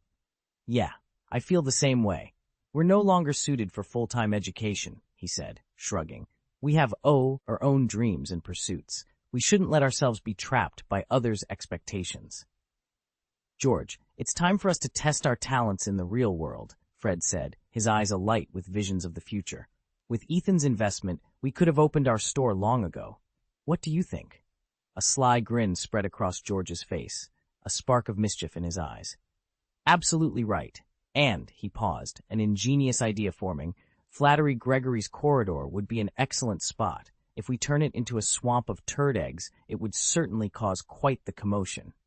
"Genius idea," Fred laughed heartily, high-fiving his twin in celebration. "Utterly foolish." Their conversation was abruptly cut short by Ethan, who had appeared suddenly. "You also need to consider the consequences. This could end your studies." Chapter 610. Ethan. Although Umbridge has restrained herself somewhat after Dumbledore's departure, the recent state of Hogwarts has not gone unnoticed. Fred, with a serious expression, said, "We can't stand the current depressive atmosphere any longer. It's time for a change at Hogwarts." Ethan frowned, his tone firm. "Hogwarts will change, but not through your actions. Abandon your reckless plans. Focus on passing the ED exam. Get your certificate, and then you can go to Diagon Alley to open your joke shop." Out of respect for Ethan, the twin brothers didn't argue, but it was clear they didn't share his viewpoint. After a moment of silence, pondering their next words, Ethan felt compelled to issue a direct command. "As your boss, I can't allow you to skip the exam on purpose." He sighed, a sincere look in his eyes. "Consider my position and Mrs. Weasley's. I promised her on your behalf, and she agreed not to meddle in your choices, allowing you to open a joke shop freely. But in return, you must pass the NEUT exam and obtain the certificate. Otherwise, how can I face her?" Ethan shook his head. "If you leave now, I'll be too ashamed to ever visit the Burrow again." This time, Ethan chose not to rely solely on blunt truths, but to appeal to their relationship. He believed his bond with the twins was stronger than with Harry, making a purely factual approach seem harsh. For those close to him, a blend of reason and emotional appeal was more fitting. Unable to deny such a request, the twins reluctantly agreed, abandoning their plan for a grand prank. Ethan nodded in satisfaction. Before leaving, he turned back and winked. "After the exams, if you want to create a lasting memory before leaving school, go ahead. I'll ensure your efforts are recognized. Just don't commit any crimes." This assurance delighted the twins. They had been concerned that an overly ambitious prank might lead to Umbridge nullifying their results as punishment. But with Ethan's support, they felt free to plan a memorable farewell prank for Hogwarts. Amidst the confusion caused by various pamphlets, flyers, and notices about wizarding careers, a notice on the Hogwarts bulletin board caught the attention of many students, filled with anticipation. It announced, "Career Guidance. During the first week of the summer semester, all fifth-year students must discuss future employment with their dean. The schedule for each student's interview is listed below." When it was Harry's turn to meet with Professor McGonagall, he was prepared. He confidently shared his dream of becoming an Auror. Professor McGonagall, with her usual patience and seriousness, did not dismiss his ambition, but instead addressed his questions about the Auror career in detail. "Becoming an Auror is challenging," Professor McGonagall stated earnestly. "You need at least 3 NEUT certificates with no grade lower than good, and at least one subject must be excellent. Additionally, you must pass a series of rigorous character and talent assessments by the Auror office." Harry listened intently, aware of the demanding requirements, but still determined to pursue his dream. Professor McGonagall added, "The Auror training program has been reformed. It's no longer a 3-year special training, but remains a rigorous preparation for the role. Training is still required, as it was in the past, but this does not mean that the superior's expectations for Aurors have diminished.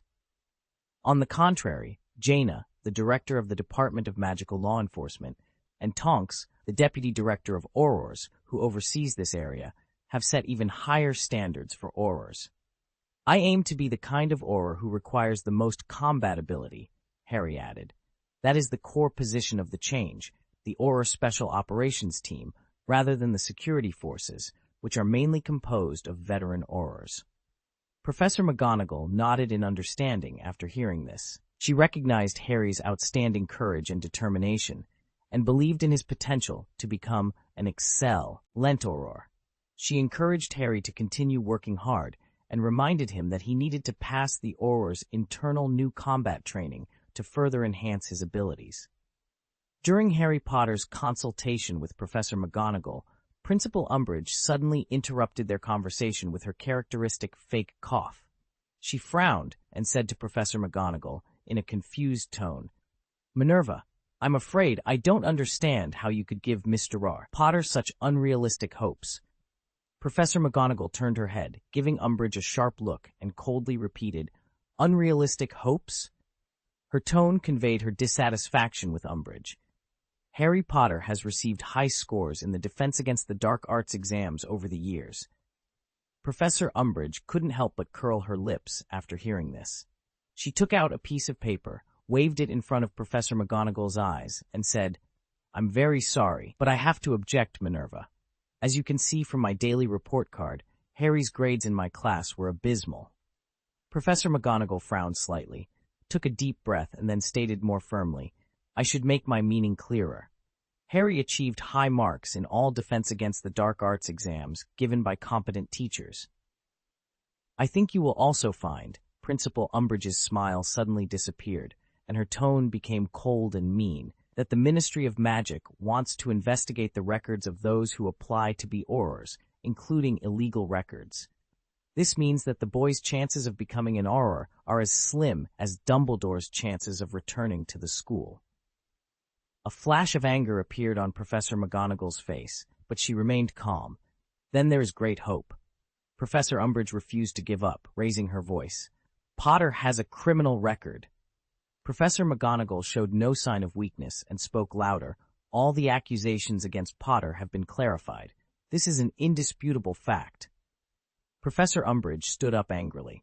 Despite her short stature, her angry aura made her seem taller. The fake smile on her face had disappeared, replaced by full resentment.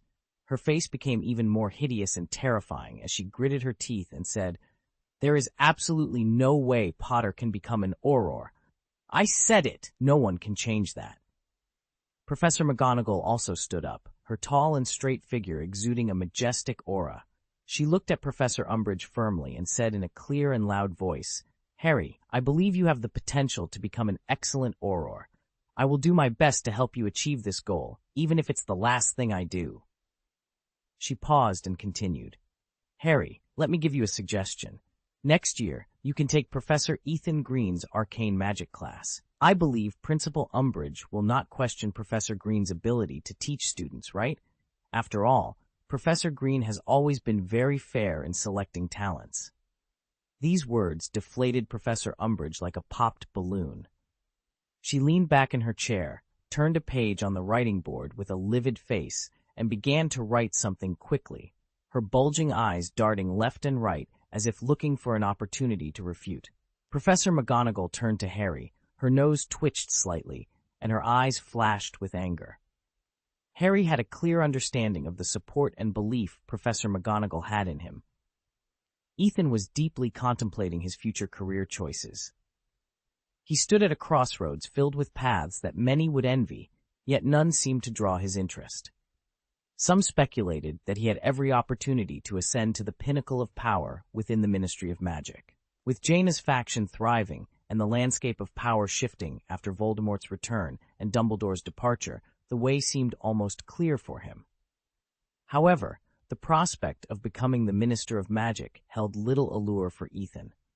It appeared more as a shackle than an opportunity. He surmised that Dumbledore might have shared this sentiment, opting out of the political fray to avoid being bogged down by its complexities, thereby paving the way for Fudge's election. Then there was the option of remaining at Hogwarts as a professor. While this path might appeal to many, it did not satisfy Ethan's thirst for advancing his knowledge and practice of magic. His passion for magic was undeniable, but his ambition reached beyond merely teaching. His current focus on promoting arcane magic was just a step towards a greater goal. As for venturing into business and amassing wealth, owning the Philosopher's Stone meant that financial gain was no challenge for Ethan. His considerable wealth was sufficient for a comfortable life, yet it was not his ultimate pursuit. Ethan spent considerable time poring over employment listings, hoping to find a career that sparked his interest. Unfortunately, no job seemed to resonate with his deep-seated desires and ambitions. The conventional paths to success and fulfillment appeared inadequate for him. His gaze drifted towards the horizon, towards the embodiment of his true dream, to construct a floating city. He envisioned using the world's resources to open gateways to other realms and embark on explorations. Although this ambition might seem far-fetched and unattainable to some, Ethan knew it was his genuine aspiration and pursuit. Chapter 6-11. In the cozy atmosphere of the Ravenclaw common room, Ethan gently placed a brightly colored leaflet on the table. The leaflet, with its eye-catching pink and orange hues, bore the title, "Do you think you'd like to work as a Muggle liaison?" The text beneath it read, "It seems that dealing with Muggles doesn't require many qualifications. Just an O in Muggle Studies on your OWL certificate is enough. However, what's more important is your enthusiasm, patience, and infectious joy." Ethan was aware that his friends had already made clear plans for their futures. Hermione had decided on her career path. After graduation, she would join Alpha United Company as CEO, wielding significant influence. Either Cirilla or Penelo was set to join the security department of Alpha United Company, taking charge of the company's armed forces. Turning to Luna, who was beside him, Ethan asked, "Luna, what do you want to do in the future?" He watched as she skillfully folded another leaflet into a paper carrot.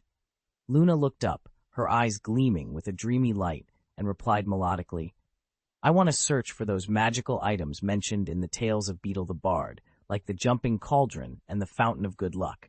I aim to find them one by one." As she spoke, she turned another flyer into a lively little hare, using the paper carrot to entice it to jump joyfully on the table. Ethan smiled, feeling slightly awkward. "Well, Luna, what I meant was, do you have any career plans for the future?" He found it challenging to keep up with Luna's whimsical thoughts.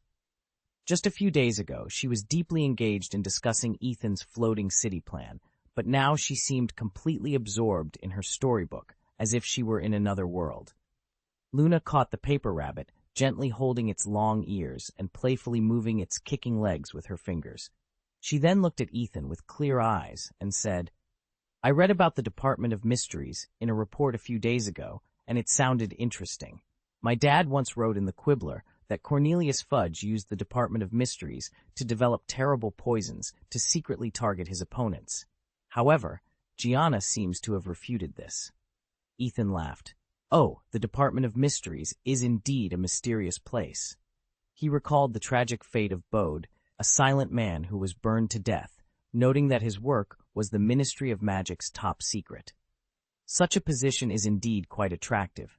I also inquired about it a few years ago, but it seems no one knows exactly what the Unspeakables do. Their mission is top secret, and there have been no significant developments or discoveries since their inception." Choosing a future career wasn't a prolonged concern for Ethan and his friends. With opportunities from platforms like the Genius Club, Jaina Pi, and Alpha United Company, they had a wide range of choices. For them, worrying about career direction seemed somewhat unnecessary. However, the upcoming OOL's exam was a source of much greater pressure. For most young wizards, the importance of this exam was undeniable.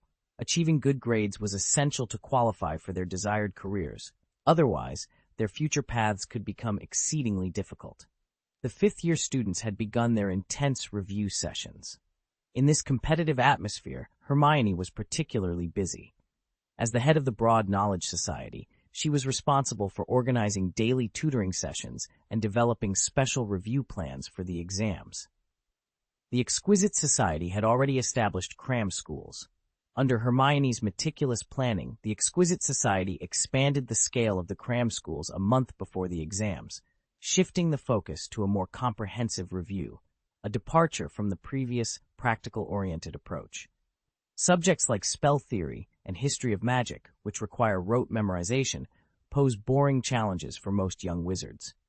However, under Hermione's guidance and encouragement, the members of the Erudite Society, these young wizards who solely focus on the exploration of advanced knowledge, have also resolutely devoted themselves to this hardcore battle. They are well aware that while their practical abilities may have surpassed those of ordinary wizards, they have significant shortcomings in their mastery of textbook knowledge. For a long time, they have devoted most of their time and energy to studying advanced knowledge, neglecting exam content. This approach has allowed them to excel in practical magic, but has led them to overlook textbook material. Now, with exams approaching, they realize their shortcomings and are determined to catch up. The establishment of pre-examination cram schools has provided an opportunity for them to review alongside their peers. Moreover, the practical courses from the previous cram school have not been neglected. After long-term practice, the young wizards have mastered skills such as spells and transfiguration. With the exam looming, they are not only fearless, but also full of confidence. In the cram school, Hermione's notes have become invaluable review materials. Her notes, copied and circulated among many young wizards, are popular because Hermione, with her unique wisdom and keen insight, has distilled the complex exam points into clear and concise key points, making the review process more efficient. In Gryffindor House, young wizards who haven't joined the cram school often gather to recite Hermione's notes quietly. Hermione, despite being hard-spoken and soft-hearted, finds it difficult to refuse such requests.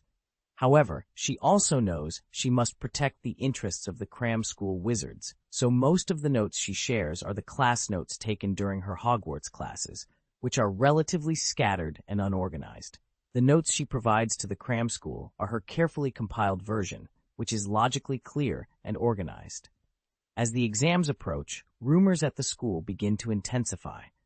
The young wizards start discussing all sorts of bizarre exam-related topics, such as 1 in 2 million galleons and 12 certificates with O grades. Which one would you choose? These discussions evolve into even more outrageous scenarios, like what if someone loudly announces the correct answer during the ODL's exam? Or, what if a student suddenly goes crazy during an exam and tears up other people's papers?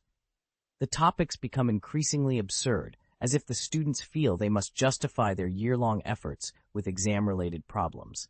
As these strange topics gain momentum on campus, an indescribable tension gradually builds among the students.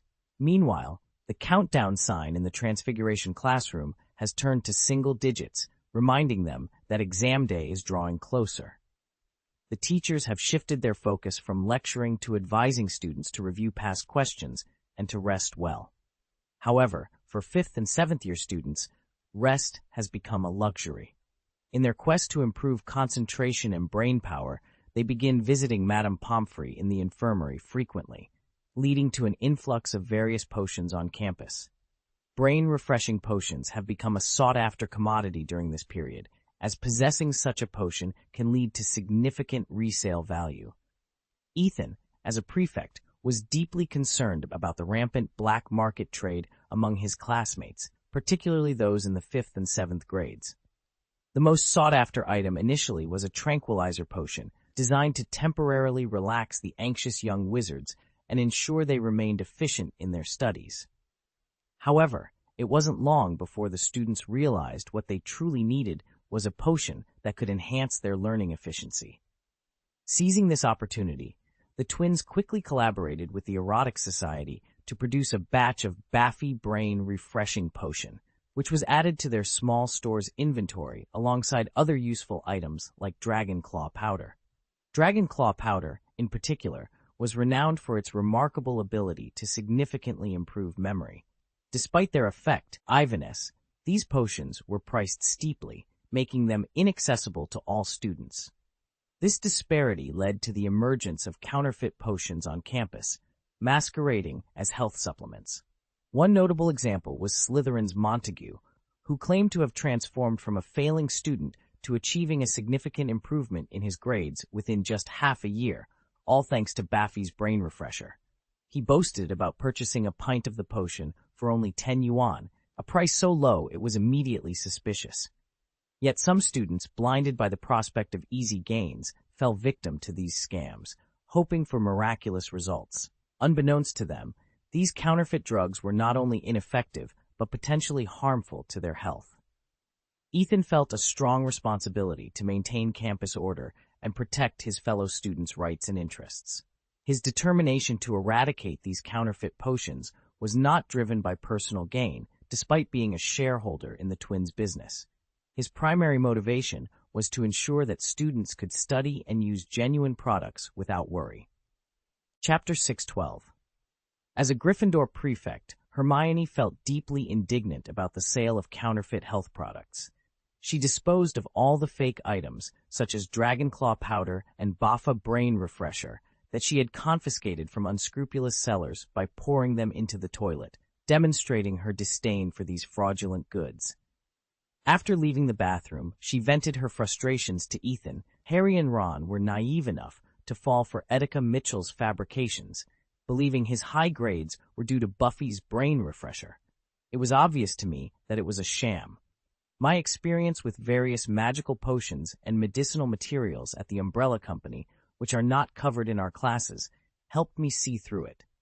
The so-called brain-refreshing potions are nothing but rubbish.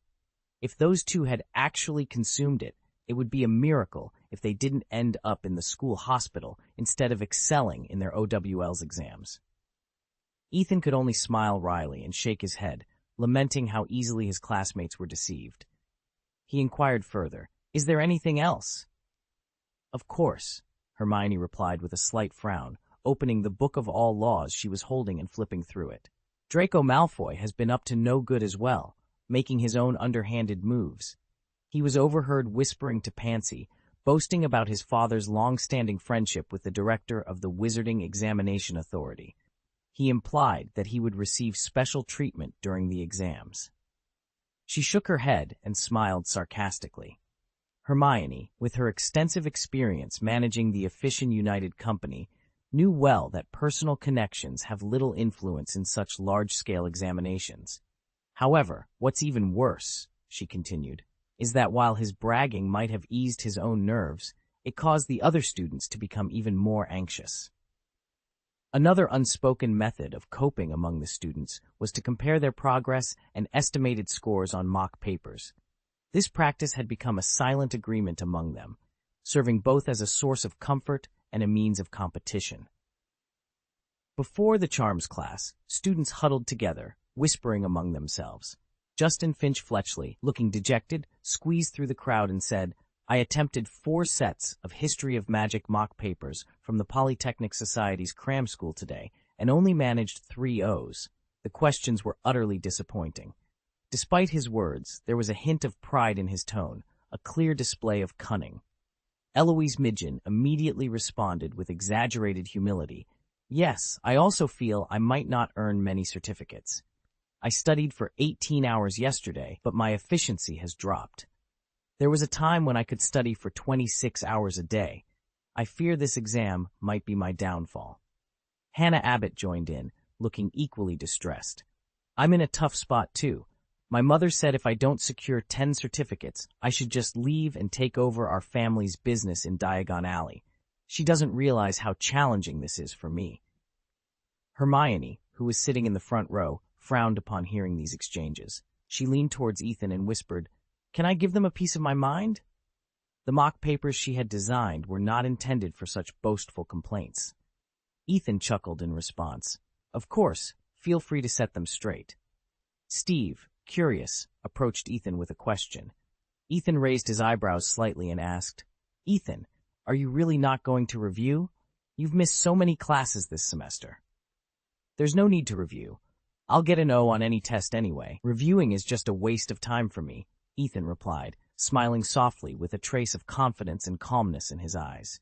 Steve, upon hearing this, felt the corner of his mouth twitch, and an inexplicable impulse surged in his heart.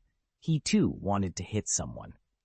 With the OWLs and NEWT exams approaching, one incident after another filled the air of Hogwarts with a restless mood. This sentiment affected not only the senior students who were about to take exams, but also the younger students who only had to take general exams. A sadness of separation spread everywhere on campus, especially among couples composed of junior and senior students.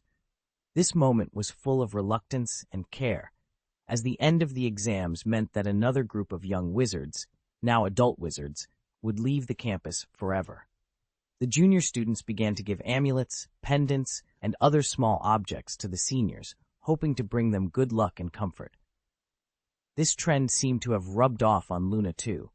After she witnessed Ginny shyly giving a delicate pendant to Ethan, Luna also plucked up the courage to stop him. She took out a crystal-clear pendant from her pocket, a spiritual crystal product she had made herself using her psychic creation ability after learning psychic powers. With her eyes wide, she said seriously, "Ethan, this pendant can increase the spiritual resonance between us. I hope it brings you good luck." Without waiting for Ethan's response, she gently put the pendant around his neck. At that moment, her eyes were dazed and serious, and her cute look was as if she was revealing a secret. Ethan felt Luna's rare initiative and concern, and a warm current surged in his heart. As June approached mid-month, the sky cleared, and the sun shone down on the castle grounds, making it sparkle as if it had just been painstakingly painted. On the lake, the reflection of the white clouds was as clear as a mirror, complementing the beautiful lake water. The silky smooth greenery undulated gently in the breeze, creating a peaceful and harmonious picture. However, for the 5th grade students, this beautiful scene signified one thing: the OWL's exam was coming soon. Their mood could not be as bright as the weather because the pressure of exams weighed heavily on their hearts. 1 week before the exam, there was a charms class as usual. Professor Flitwick stood on a pile of books, trying to keep eye level with the students sitting in their chairs. With a flick of his wand, the date and order of the exams appeared on the blackboard. "Classmates, your OWL's exam will last for 2 weeks. Professor Flitwick's voice was sharp and clear, echoing in every corner of the classroom. "You will take the written test in the morning and the practical test in the afternoon. Of course, your astronomy practical exam is scheduled for tonight. Now, I must remind you that the test papers are under the strictest anti-cheating spell." He paused, his expression becoming serious. "It is strictly prohibited to bring into the examination hall any items that may be used for cheating, such as automatic answering quills, memory balls, detachable cuffs, and self-correcting ink." As he said this, Professor Flitwick knocked on the blackboard hard to attract the students' attention. Cheating on the OWL's exam will result in a prison sentence of up to 3 years in Azkaban and a fine. Those who commit serious crimes will face imprisonment in Azkaban of not less than 3 years, but not more than 7 years. He glanced around the classroom to make sure every student was listening carefully. "Did you hear that clearly?" "Clearly," the students answered in unison. With a sense of awe in their voices, the students responded louder upon the professor's deliberate increase in volume. "I can hear you now." Professor Flitwick nodded with satisfaction. "Very good. I wish you all excellent results. Now, class is dismissed." He waved and exited the classroom. That evening, the young wizards gathered in the auditorium for dinner. Hermione suddenly pointed towards the entrance and said, "Is that the examiner?" Ethan looked in the direction she indicated and saw Professor McGonagall stepping out with solemn strides, accompanied by a group of venerable-looking wizards, the same individuals he had seen at the Ministry of Magic during the Order of Merlin first-class award ceremony. Many of these wizards were even older than Dumbledore, their faces marked by the passage of years, yet their eyes still sparkled with the light of wisdom. Among them, Professor Marchban stood out. She had been the examiner during Dumbledore's own exams. Decades had passed, yet she remained dedicated to her role as an examiner, her presence lending a historical significance to the examination process. As the acting headmistress, Umbridge was tasked with welcoming the group. She appeared particularly nervous among the esteemed witches and wizards, her unease palpable. Despite her doubts, she maintained a respectful demeanor towards these influential figures in the magical world. "With all due respect, I haven't been able to ascertain Albus's whereabouts recently." Old Silda Marchban, her face a network of wrinkles, surveyed the hall and inquired loudly, Have we still not determined his location? It truly hasn't been discovered yet. Umbridge attempted a reassuring smile and replied, but I swear on my honor that the Ministry of Magic will exhaust every effort to trace his whereabouts. Humph. Professor Marchban responded loudly and with evident disapproval. But if that young Albus has chosen to conceal his location, I fear you are at a loss. You must remember, I oversaw his Transfiguration and Charms exams during his NEW. The ingenuity of his wand work continues to astonish me to this day. Chapter 613, The Arrival of the Examiners. The arrival of the examiners at Hogwarts cast a more solemn atmosphere over the school. Ethan, seated at the teacher's table, observed that most of the young wizards about to take their exams were hurrying through their meals. They were all racing against time, using these last moments to cram in as much review as possible. Hermione returned to the Gryffindor table, her dinner time consumed by her studies. She repeatedly set down her knife and fork, ducked under the table to retrieve her school bag, and pulled out a book to check facts and figures, anxious to miss nothing. Parvati, sitting beside her, was silently practicing a spell, causing the salt shaker in front of her to twist occasionally, driven by magic. Neville appeared particularly anxious, frequently dropping his utensils and even accidentally spilling marmalade, creating a mess on the table. Stop reading. Your level is more than sufficient to achieve outstanding grades in the NEWT exam. Enjoy your last dinner, otherwise hunger will keep you awake at night and affect your performance, Ethan finally said, unable to bear it any longer. His voice resonated in Hermione's heart.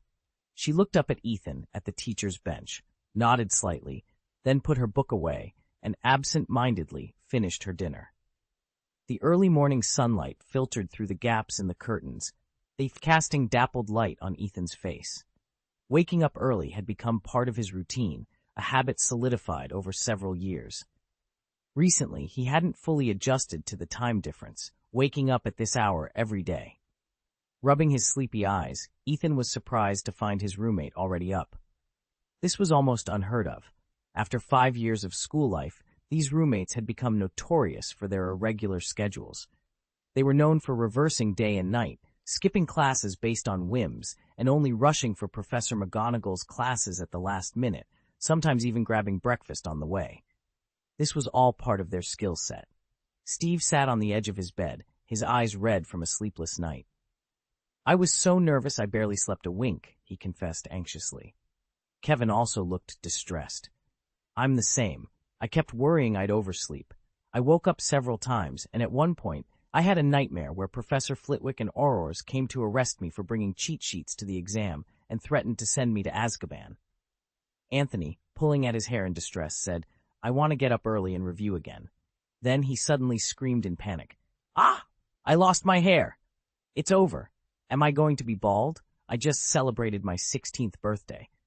Sometimes the edge of despair is but a moment away. Ethan, observing the anxious expressions of his roommates, couldn't help but laugh.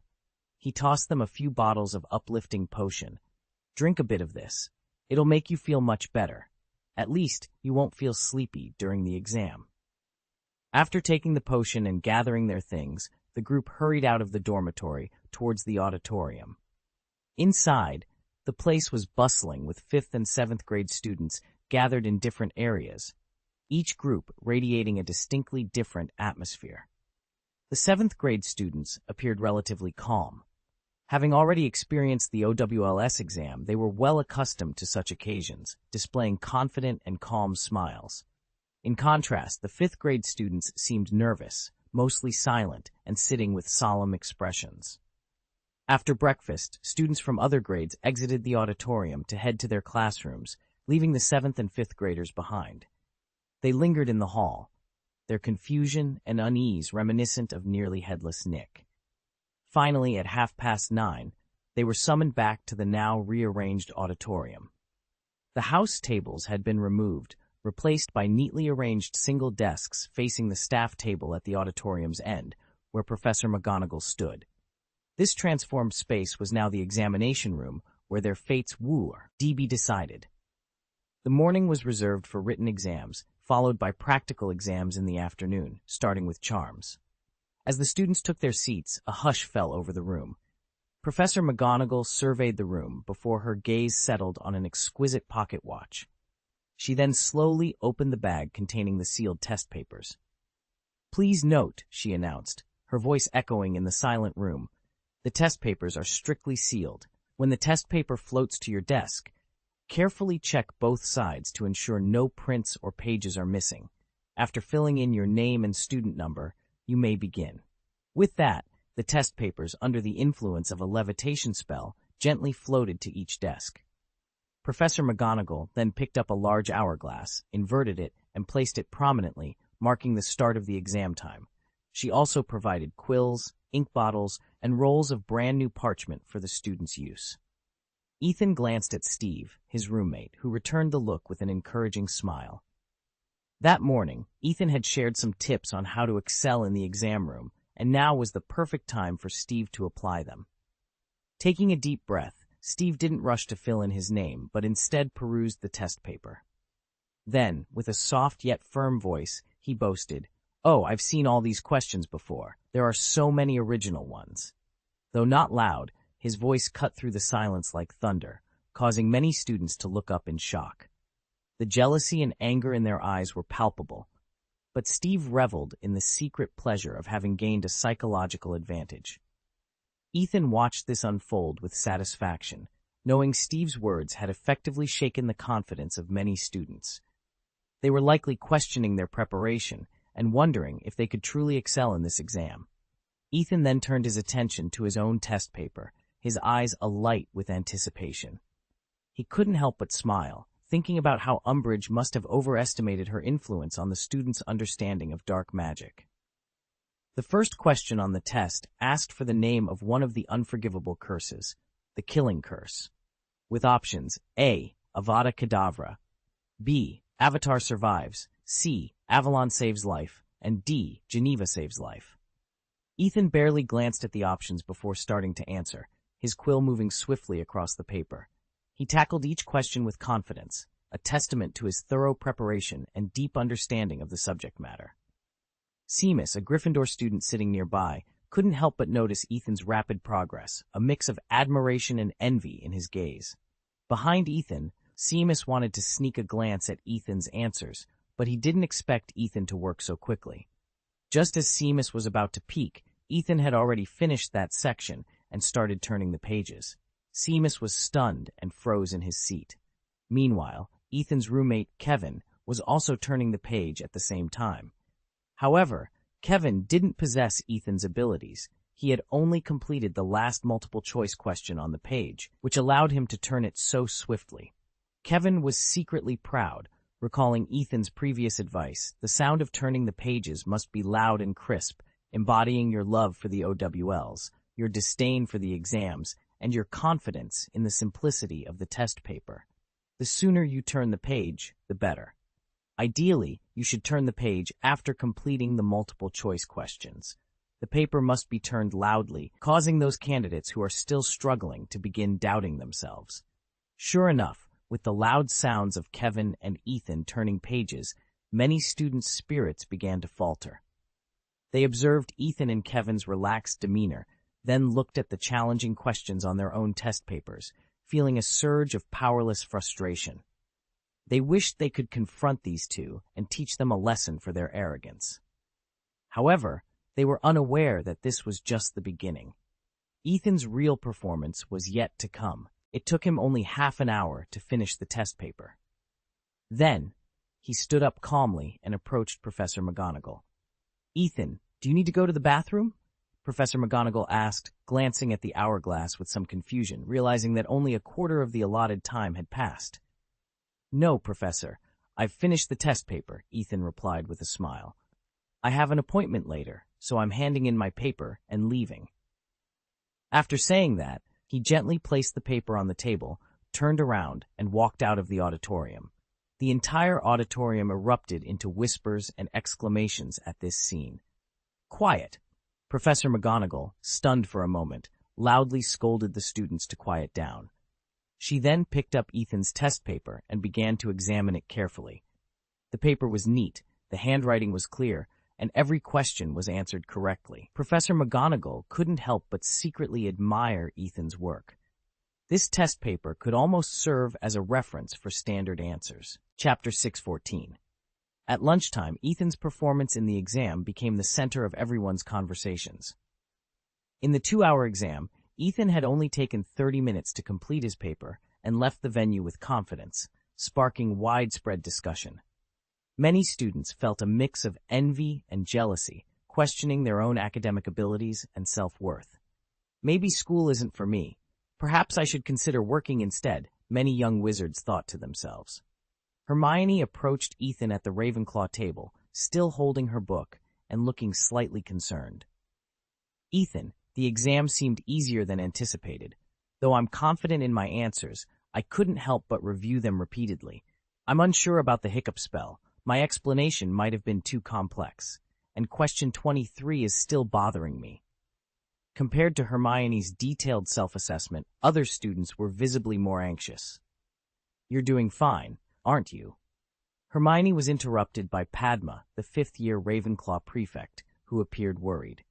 Ethan, how did you find the exam? I'm concerned I misspelled a word in the wind charm, and question 15 is also troubling me. Ethan had become the standard of excellence in their eyes, so naturally, everyone sought his reassurance. Ethan, surrounded by his peers, tried to comfort them.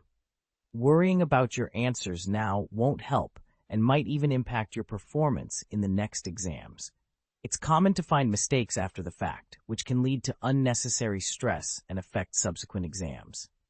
Steve and Kevin were also feeling down. Despite their outward confidence, they were disappointed with their performance and worried about not achieving an O on their spell certificate. As the afternoon sun warmed the grounds, the charms practice exam was about to begin. To avoid distractions, students were separated into small rooms adjacent to the auditorium and called in groups to the examination hall. The atmosphere was tense, with students entering the hall nervously, while those waiting reviewed spells and practiced wand movements, hoping to excel in their practical exam. Hufflepuff prefect Hannah Abbott was the first to be called for the practical exam. With her rosy cheeks and braided blonde hair, she nervously lamented being first again. Ethan, observing from the side, wished he could swap places with Hannah to end the agonizing wait, but knew it wasn't possible. He overheard gossip about Hannah's recent emotional breakdown in herbology class, where she had cried about feeling too unprepared for the exams, leading her to be the first to receive a tranquilizer from Madame Pomfrey. Meanwhile, the remaining students coped in various ways. Some nervously recited spells, while others practiced their wand movements. Occasionally, the tense atmosphere led to accidental pokes and prods, causing minor commotions. Finally, it was Ethan's turn to enter the examination hall. In the auditorium, Ethan glanced behind him, where half of the students were waiting. Unlike the others, he didn't appear nervous and didn't need to spend time in front of the exam room adjusting his condition. Instead, he walked leisurely towards Professor Toffoli, one of the oldest examiners. Professor Toffoli's hair was thinning, with only a few strands standing tenaciously upright, a feature that Ethan, with his keen observation skills, associated with seasoned academics. Upon seeing Professor Toffoli's receding hairline, Ethan couldn't help but feel a sense of respect. This professor was undoubtedly a senior magician. As Ethan approached, a kind smile appeared on Professor Toffoli's face. "Long time no see, Ethan," he greeted warmly. "Long time no see, Professor. How have you been?" Ethan shook his hand warmly, their close relationship evident. They had known each other for a long time and occasionally corresponded for academic exchanges. Despite their age difference, their shared passion for magic bridged the gap. Professor Toffoli, with his vast knowledge and experience, often introduced Ethan to new and original magical concepts. "I've heard about your disagreement with Albus," Professor Toffoli said softly, catching Ethan off guard. Ethan smiled wryly and nodded, choosing not to elaborate. He was aware that the news had spread throughout Hogwarts, making it impossible to conceal. As they conversed, curious glances were cast their way by the surrounding students, all eager to know what Ethan and Professor Toffoli were discussing. However, Ethan had cast a soundproof spell, ensuring their conversation remained private. Professor Toffoli, having lived through the eras of Grindelwald and Voldemort, was no stranger to adversity. He patted Ethan on the shoulder, encouragingly saying, "The future is yours. It will depend on you, young people." Ethan felt a surge of warmth at these words, understanding the trust and responsibility being passed on to him. He nodded solemnly, determined to live up to that trust. Just as Ethan naively thought this might exempt him from the exam, Professor Toffoli's tone shifted. "Kid, it's been half an hour since the exam started. If you keep talking, you won't get a certificate," he said with a smile. Stunned, Ethan stared at Professor Toffoli, his face a mix of surprise and frustration. Despite feeling misled, he saw the innocent expression on the professor's face and could only shake his head, turning towards the examination area. Ethan followed the exam's requirements and began to focus on keeping a cup floating in the air. With a flick of his wand, the cup floated steadily. Professor Toffoli, observing with appreciation, reminded him with a smile, "Ethan, if you can use the magic you invented, it will be an extra bonus." Confidently, Ethan nodded but maintained his original stance. The cup continued to float quietly, yet Professor Toffoli sensed something different. Curiously, he reached out to touch the floating cup, but as his fingers neared, he felt a sensation as if his hand had lost its weight. Indeed, it had. Professor Toffoli was startled, realizing that Ethan was not using the usual levitation charm. Silently casting an anti-gravity spell, Ethan was amazed by its miraculous effect. His hand felt lighter the moment it touched the cup. "Ha ha! Good boy." Professor Toffoli couldn't help but express his admiration. "You didn't disappoint me." Ethan smiled proudly. He had learned his lesson well this time. While demonstrating his magic, he engaged in light-hearted banter with the professor, but deliberately avoided explaining the principle behind the anti-gravity spell. This was his subtle revenge for the prank that had been played on him earlier. Meanwhile, the other students in the classroom were nervously preparing for their exams, and accidents were inevitable. For instance, Ron accidentally mixed up the expansion charm with the freezing charm, intending to freeze a cat's toy, but instead causing it to swell dramatically.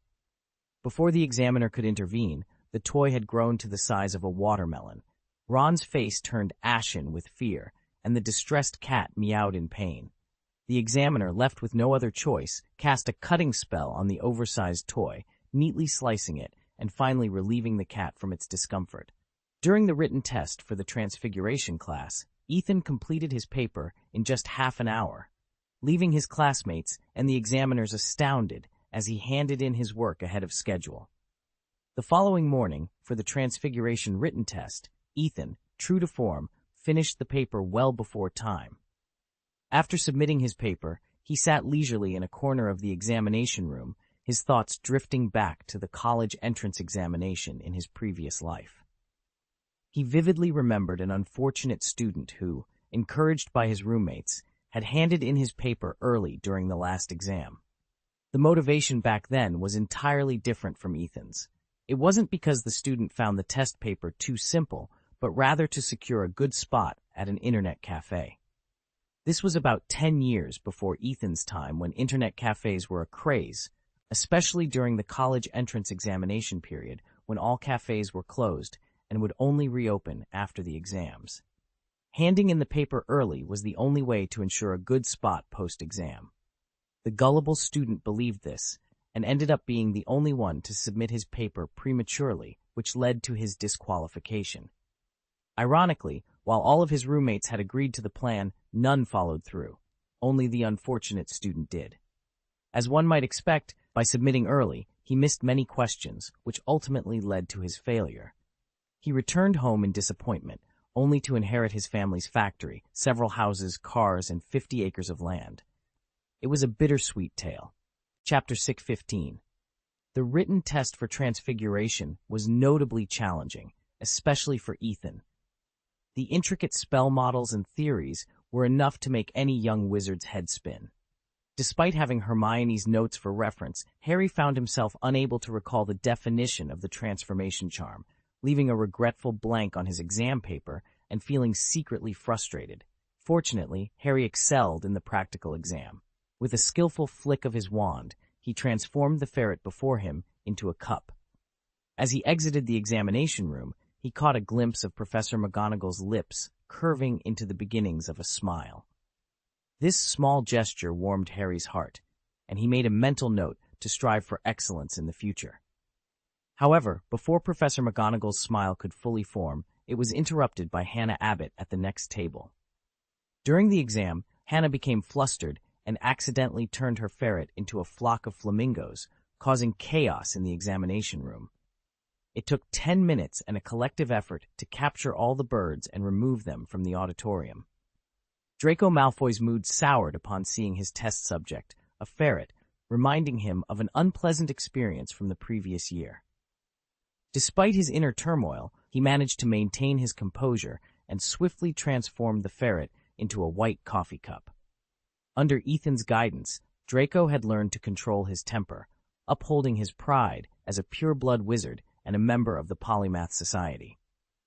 When it was Ethan's turn, Professor Toffoli intended to test him again, but Professor Marchband intervened with great anticipation. After quickly addressing the standard exam questions, Professor Marchband expressed her desire for Ethan to showcase his true capabilities, dismissing basic transformations as unworthy of his reputation. Ethan, feeling somewhat helpless under the gaze of the enthusiastic professor, inquired about the type of magic she wished to see. Professor Marchband dismissed the idea of an animagus transformation, urging Ethan to impress her with his transfiguration skills. Ethan complied, raising his wand towards Professor Marchband. A flash of light later, the wrinkles on her face began to fade. Her skin regained its smoothness and elasticity, making her appear decades younger. Professor Marchband, looking at her reflection, was astounded by the transformation. However, Ethan was not fully satisfied with the outcome. He aspired to master the transfiguration technique through human transfiguration, aiming to achieve transformations that could alter one's species or turn people into humanoid creatures. This ambitious goal involved the realm of true illusion, a complex field that Ethan knew required more than simple transfiguration to master. Transfiguration requires more in-depth research and study. Professors Toffoli and Marchband took the lead, and then Ethan became the focus of all the professors' experiments. They used bonuses as bait to encourage Ethan to demonstrate his vast magical abilities. During the Defense Against the Dark Arts exam, a gray-haired professor, known as a martial arts master from the last century, stepped forward with eyes shining with excitement, eager for a duel with Ethan. Despite his age, he was brimming with fighting spirit. Dueling such an opponent was Ethan's most challenging battle, as he had to carefully control his strength to both showcase his abilities and ensure the old professor wasn't injured.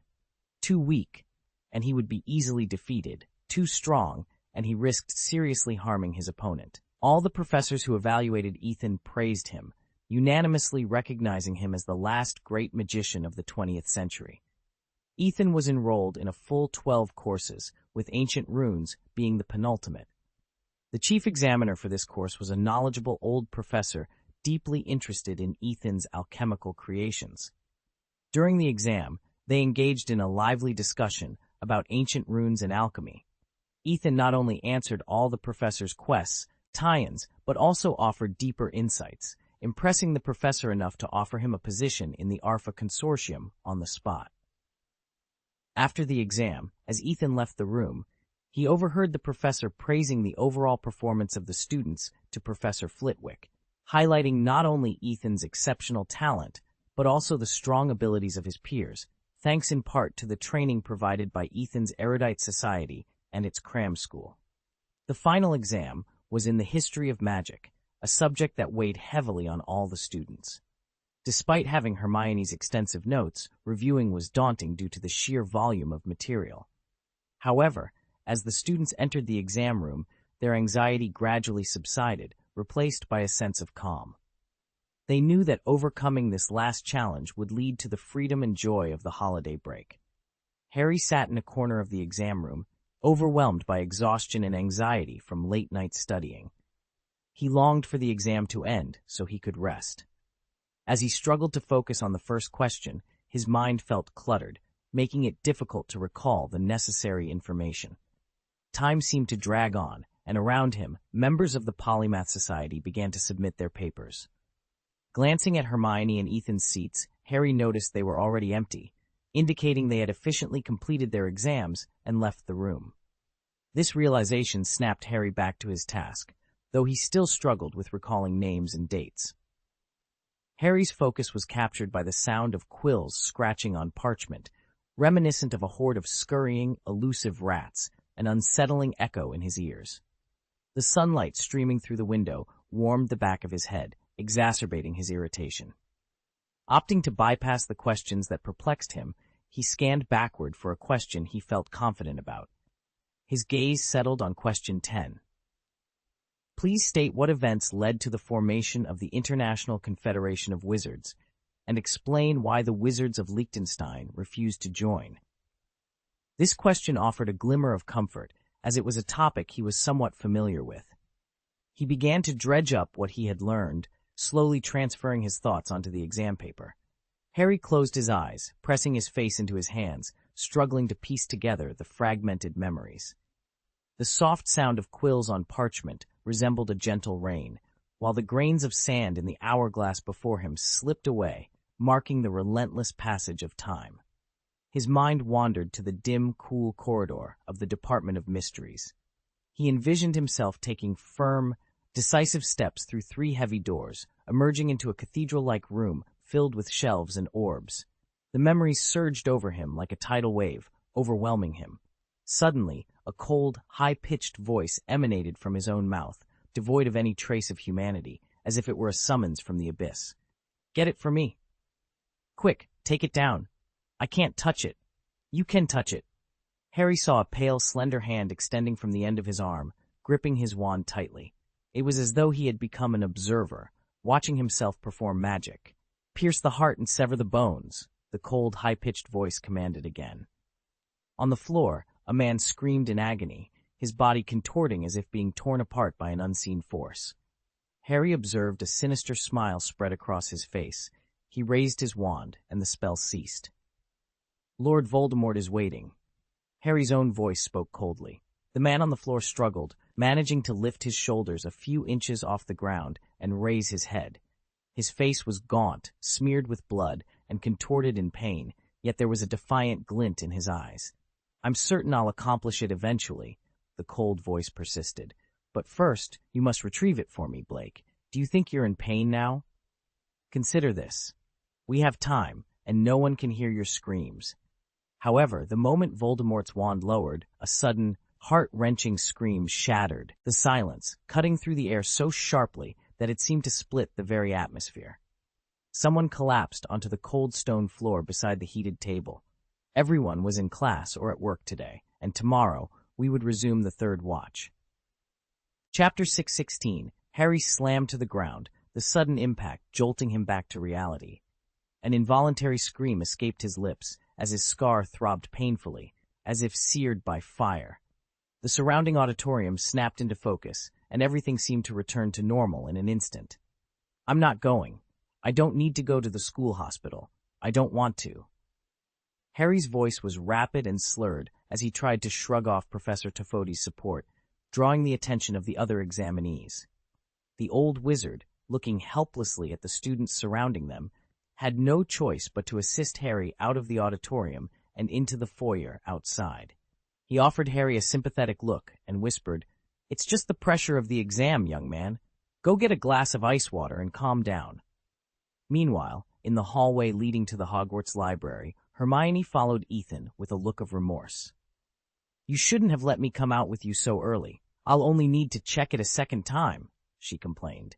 Ethan shrugged his shoulders, a hint of helplessness in his gesture. Hermione always became particularly nervous before exams. "Don't worry, Miss Know-It-All," he reassured her. "I promise you'll get O's. It's just the OWL's exam, not the NNUT's. You should have more confidence in yourself. Do you really think you're no match for Bill or Percy Weasley?" Hermione listened to Ethan's words, but the tension in her heart did not ease. "What if," she said worriedly, "Penelope has won all the NYOTs, and if I make a mistake in the OWLs?" Just as Ethan was searching for words to comfort Hermione, a sweet cough broke the awkward silence. "Dolores, Ethan turned to see Umbridge, the new headmaster of Hogwarts, standing next to an ornately decorated pillar, smiling at him with a nearly flattering smile. "Professor Green, please forgive me for interrupting," Umbridge said, her voice tinged with eagerness. "I sincerely hope that you will carefully consider Harry Potter's request to join your electives." Feeling ignored by Umbridge, Hermione couldn't help but assert her presence to the new headmaster. "I'm sorry, Headmaster Umbridge, but the Arcane Magic class is not an NWT course. It is an elective course open to all students interested in improving their strength. Students are eligible to take this course if they wish, aren't they?" Umbridge opened her mouth as if to retort, but Ethan spoke before her. "Dolores, I think you've heard clearly, right?" He shook his head, his tone firm. "I don't want to change my own rules because of someone's personal wishes." Although Ethan rejected Umbridge, he pondered why she would ask such a question. Knowing Harry's personality, Ethan was aware that Harry would most likely refuse to attend his arcane magic lessons, even if convinced of their value, out of loyalty and respect for Dumbledore. Umbridge, realizing she couldn't sway Ethan, had to suppress her disappointment and anger, trying to maintain the smirk on her face. "Professor Green, since this is your class, of course, I will respect your decision. Excuse me." Her goodbye was whispered in a sweet, greasy voice, subtly indicating her displeasure with his rejection. Ethan, catching the true sentiment behind Umbridge's demeanor, narrowed his eyes slightly as she turned to leave. He glanced quickly at Hermione, his gaze revealing his thoughts. At that moment, Hermione gently tugged at Ethan's sleeve, trying to dispel the awkward atmosphere. "Let's go, Ethan. What's wrong? Why did you suddenly become so serious?" she asked with concern. Ethan snapped back to reality and attempted to reassure her, his mind still on the encounter with Umbridge. Ethan managed to squeeze out a smile. "Ah, nothing. Let's go, Hermione." He fabricated a reason to mask his inner turmoil, claiming curiosity about whether Harry had chosen his elective. However, he didn't share with Hermione that Umbridge had cursed her in his thoughts upon leaving. Despite it being a fleeting emotional outburst, Ethan's psychic abilities sharply picked up the sage. Upon Ethan and Hermione's arrival at the library, they learned Harry had just left the auditorium for his exam. Harry rushed up the marble staircase and down the hallway, his anxiety and nervousness evident on his face, much to the chagrin of the portraits and house ghosts he passed. Something of great importance awaited him. Bursting into Professor McGonagall's office, Harry immediately asked, "Professor McGonagall, can you contact Headmaster Dumbledore?" Observing Harry's anxious demeanor, Professor McGonagall couldn't help but feel concerned. "Is there something you need to tell Albus?" she echoed Harry's request. "I'm sorry, I can't get you in touch with him right now. However, you can tell me about it. I am also your head of house, after all." Harry hesitated, aware of the matter's urgency and sensitivity, but found it difficult to articulate. Out of desperation, he chose to be truthful. "I had a dream." "Harry, I know exams are stressful," Professor McGonagall said softly, mistaking his anxiety for exam stress and the recent threats from Umbridge. "You don't have to take that pink toad's threats to heart. Dumbledore will definitely return." Realizing the misunderstanding, Harry quickly clarified. "But Professor, I dreamed that Sirius was captured by Voldemort in the Ministry of Magic, in the Department of Mysteries. Like my last dream, I felt it happening. I couldn't get in touch with him. Harry's voice trembled, unable to bear the thought of his godfather's suffering. Professor McGonagall's expression turned grave upon hearing this. She adjusted her glasses, pondered for a moment, and said, "I'll contact the Order of the Phoenix to verify your claim and see if they can reach Sirius." As she spoke, a flash of worry crossed her eyes. Recalling Dumbledore's previous instructions to the Order, she reassured Harry, "Don't worry too much. Kingsley Shacklebolt informed us about the surveillance system the Ministry of Magic installed after the last attack on Arthur Weasley. It monitors everything happening within the Ministry in real time. It's still afternoon. They're working, and it's unlikely Voldemort would choose to harm your godfather in the Department of Mysteries at this time." However, Harry found no comfort in her words. "Professor McGonagall, the Department of Mysteries is like no man's land at all times. Maybe Voldemort used an invisibility cloak." "Potter, Although Professor Snape has refused to continue your occlumency lessons, I can offer my assistance, Professor McGonagall said, concern evident in her voice. I'm not an expert, but I can provide enough guidance. It's crucial to practice diligently to avoid falling into the traps set by Voldemort. She then suggested, now, I recommend you go outside and enjoy the sunlight to relax your tense nerves. It's 5 o'clock in the afternoon, and the sun is just right. She glanced at the setting sun outside the window, adding, the Ministry of Magic is bustling at this hour, with officials attending to their duties. Nonetheless, I'll take your warning seriously and attempt to contact Sirius Black or another member of the Order of the Phoenix. Hearing this, a wave of warmth filled Harry's heart, knowing that Professor McGonagall was genuinely concerned and willing to help. Professor McGonagall genuinely cared about his safety and well-being. However, Ethan did not follow Professor McGonagall's advice. Instead, he interpreted her insistence on practicing occlumency as a sign that she might not fully grasp the severity of the situation he was facing. Deciding to seek advice elsewhere, Ethan planned to return to the Gryffindor common room to consult with Ron. In the Hogwarts library, Ethan and Hermione were seated side by side, diligently preparing for their History of Magic exam. The air was rich with the scent of ancient books, and the quiet scratching of quills on parchment filled the space around them. It was during this moment of focused study that Ethan looked up and noticed the arrival of Ravenclaw's house ghost, Lady Grey. She floated gracefully, her flowing robe and silver-white hair casting a soft glow in the library's dim light. As she passed by Ethan and Hermione's desk, she offered a gentle nod. Ethan returned the gesture with a slight nod of his own, expressing his gratitude. Thank you for your help, Lady Helena. Helena Ravenclaw paused and turned around slowly, a faint smile gracing her features. Her eyes sparkled with a mix of kindness and tenderness. Just call me Helena. That's what my mother calls me, she said softly. Ethan felt a moment of uncertainty, hesitating before he cautiously replied. Sorry, Helena. Pleased with Ethan's respectful address, Helena nodded slightly. Then, with a serene expression, she turned and floated through the wall, disappearing into the adjoining room. Chapter 6117. Ethan sat down again, closing the book in front of him. He turned to Hermione, who was deeply engrossed in finding the answer to a History of Magic question, and said, Hermione, do you remember the plan of the mysterious man that Garyhouse Greengrass told us about the other day? Just now, Helena. The lady told me something. Harry had just gone to Professor McGonagall to tell her about his dream, and he had sensed what the mysterious man wanted him to see. Hermione looked up, her eyes wide with shock, and met Ethan's gaze. Ethan nodded, urging her to action. Forget the answers for now. You need to inform Gianna first, so she can prepare according to the plan and start setting up the layout. Also, if you're going to get involved, head straight to the Ministry of Magic and meet up with the Tonks. Ask the company's safety and security department to send a few people to accompany you.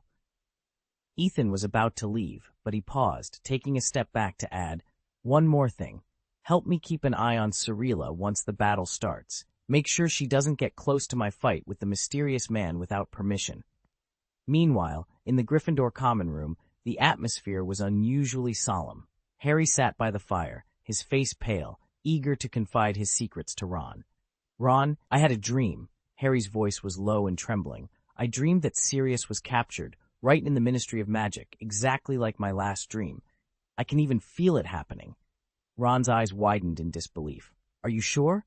What I saw with my own eyes felt as real as the last time I saw your father attacked, Harry said, his hands clasped together, his voice a mix of determination and fear. The question is, how do we get there in time? A brief silence fell over the room. Ron frowned, deep in thought, trying to devise a solution. With his father's experience, he knew Harry's dreams were not to be taken lightly. Where? Ron asked, slightly confused. To the Ministry of Magic, so we can save Sirius in time, Harry exclaimed, his eyes shining with seriousness. I can't just sit here, you know. He's my only family now. Ron took a deep breath, meeting Harry's determined gaze. He knew this was not the time for hesitation. We have to use the Flu Network, he suggested. However, Harry shook his head, a wry smile on his face. All the fireplaces at Hogwarts are being monitored by the Flu Network Authority, and it's Umbridge's henchman, Marietta Edgecombe's mother, who's in charge. There's one place they're not watching, Ron suddenly said, a spark of inspiration in his eyes. He gestured for silence with a finger to his lips. The fireplace in Principal Umbridge's office. People like her always leave a back door for themselves. How do you know? Harry looked at Ron in surprise, having never realized his friend's keen observation skills. In the past, it was usually Hermione who came up with such ideas. Umbridge and Percy, they're cut from the same cloth, Ron explained with a hint of reluctance. I hate to say it, but I know Percy well. He's always eager to catch students out on night outings or couples sneaking around. Yet he himself often roams under the guise of night patrols, using his position to chase after Penelope Clearwater, dreaming of becoming the golden couple of the school. These pretentious people always think alike. Just then, Harry and Ron noticed a group approaching. They turned to see Neville, Colin, Ginny, and others standing there silently, having overheard Ron's plan. Ginny stepped forward, her determination clear. Let's go together.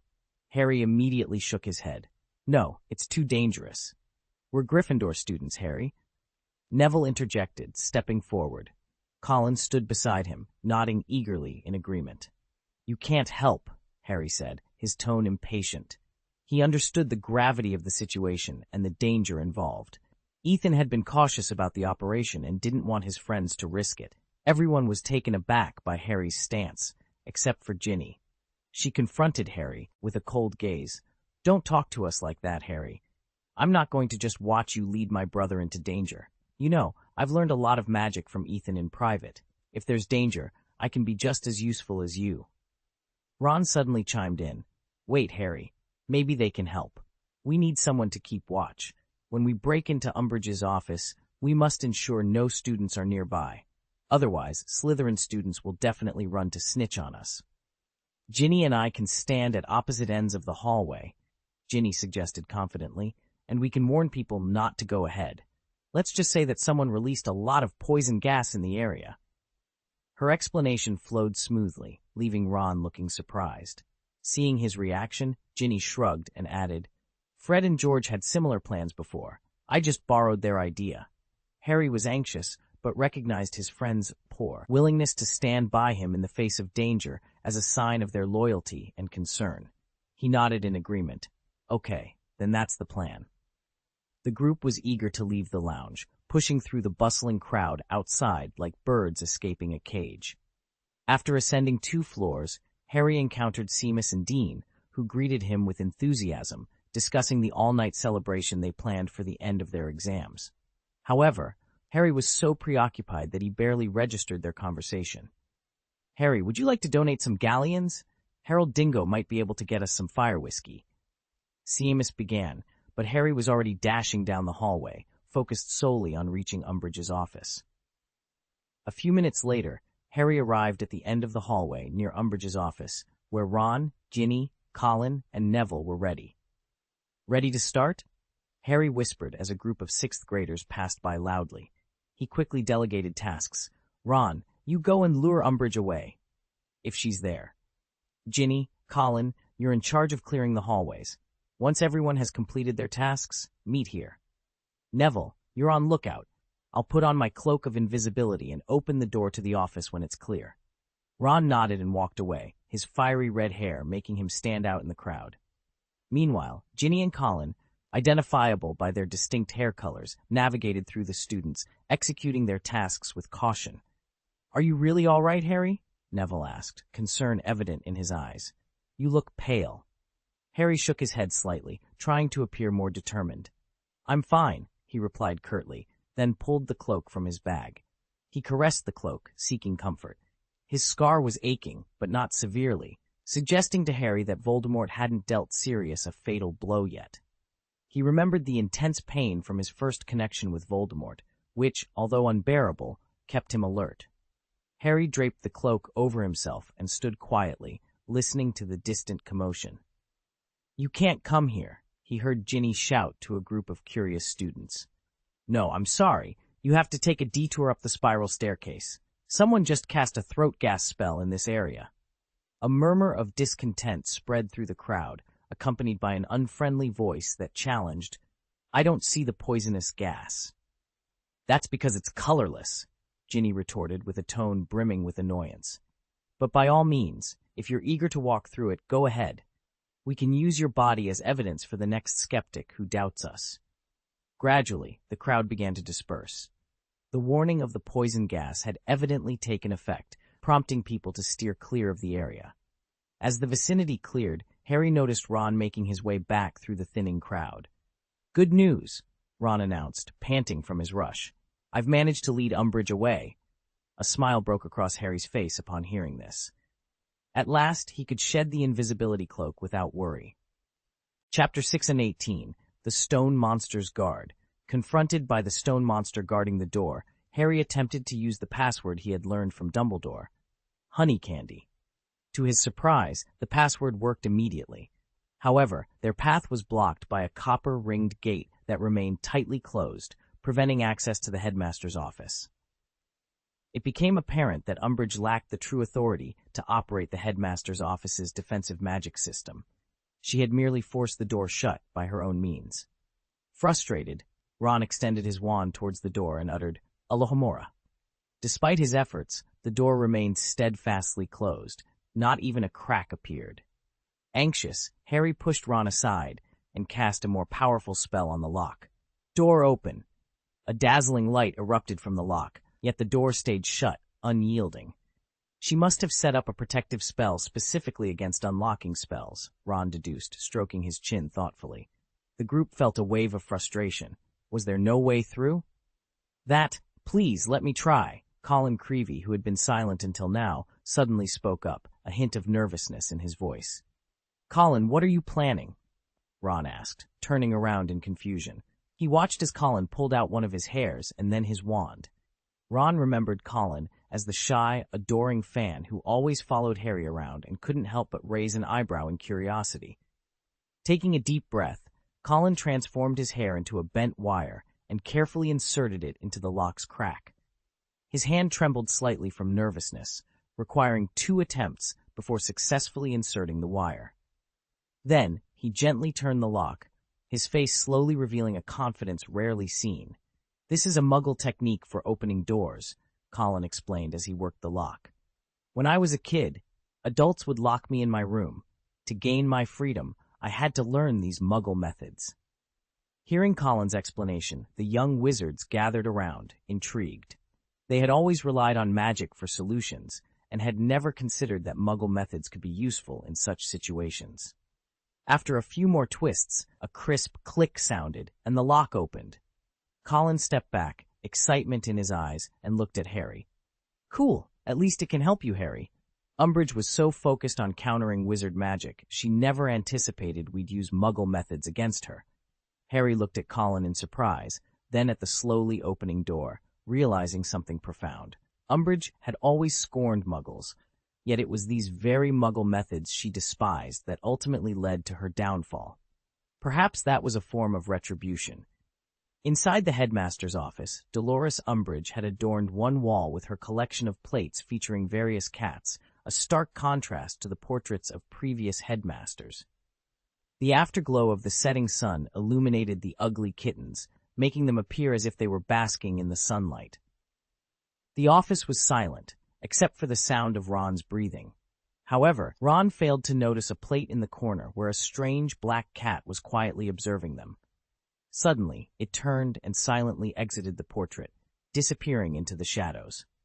Unaware of this, Harry hurried to the fireplace, grabbed a can of flue powder, and threw it into the hearth without hesitation. Emerald green flames burst forth, and he immediately knelt down, thrust his head into the dancing flames, and shouted, 12 Grimmauld Place. Despite being firmly planted on the cold floor, his world began to spin wildly. It felt as though he had just stepped off a merry-go-round, with the world spinning before his eyes. He squinted tightly against the swirling soot, striving to maintain his balance. Finally, the spinning stopped. Ethan opened his eyes to find himself in the long, deserted kitchen of 12 Grimmauld Place. It was eerily silent, with only the sound of his own breathing filling the space. He had expected it to be empty, Yet the reality of the desolate room stirred an indescribable sense of panic and unease within him. It felt as though a blazing flame was churning in his stomach, catching him completely off guard. "Sirius?" he called out, unable to contain his concern. "Sirius, are you there?" His voice echoed through the empty kitchen, met only by the faint sound of shuffling feet near the fireplace. A sudden tightness gripped his heart. Could there be someone else here? "Who's there?" he shouted again, his voice trembling. He tried to calm himself, reasoning it might just be a rat or something minor. Yet, upon closer inspection, he discovered it was a house elf. Creature was inching into view, his hands heavily bandaged as if he had recently sustained serious injuries. Despite this, there was an unmistakable joy on his face, as if he was delighted about something. "It's the Potter boy's head in the fire," Creature whispered into the empty kitchen, casting a sneaky, smug glance at Ethan. "What is the Potter boy doing?" "Where's Sirius, Creature?" Ethan asked, striving to maintain a calm demeanor, though the anxiety in his heart was palpable. Creature gasped and chuckled softly. "The master is out, Harry Potter," he replied sharply. "Where has he gone, Creature?" Ethan's voice rose an octave higher. However, Creature's response was only a giggle, his unbridled laughter igniting Ethan's fury.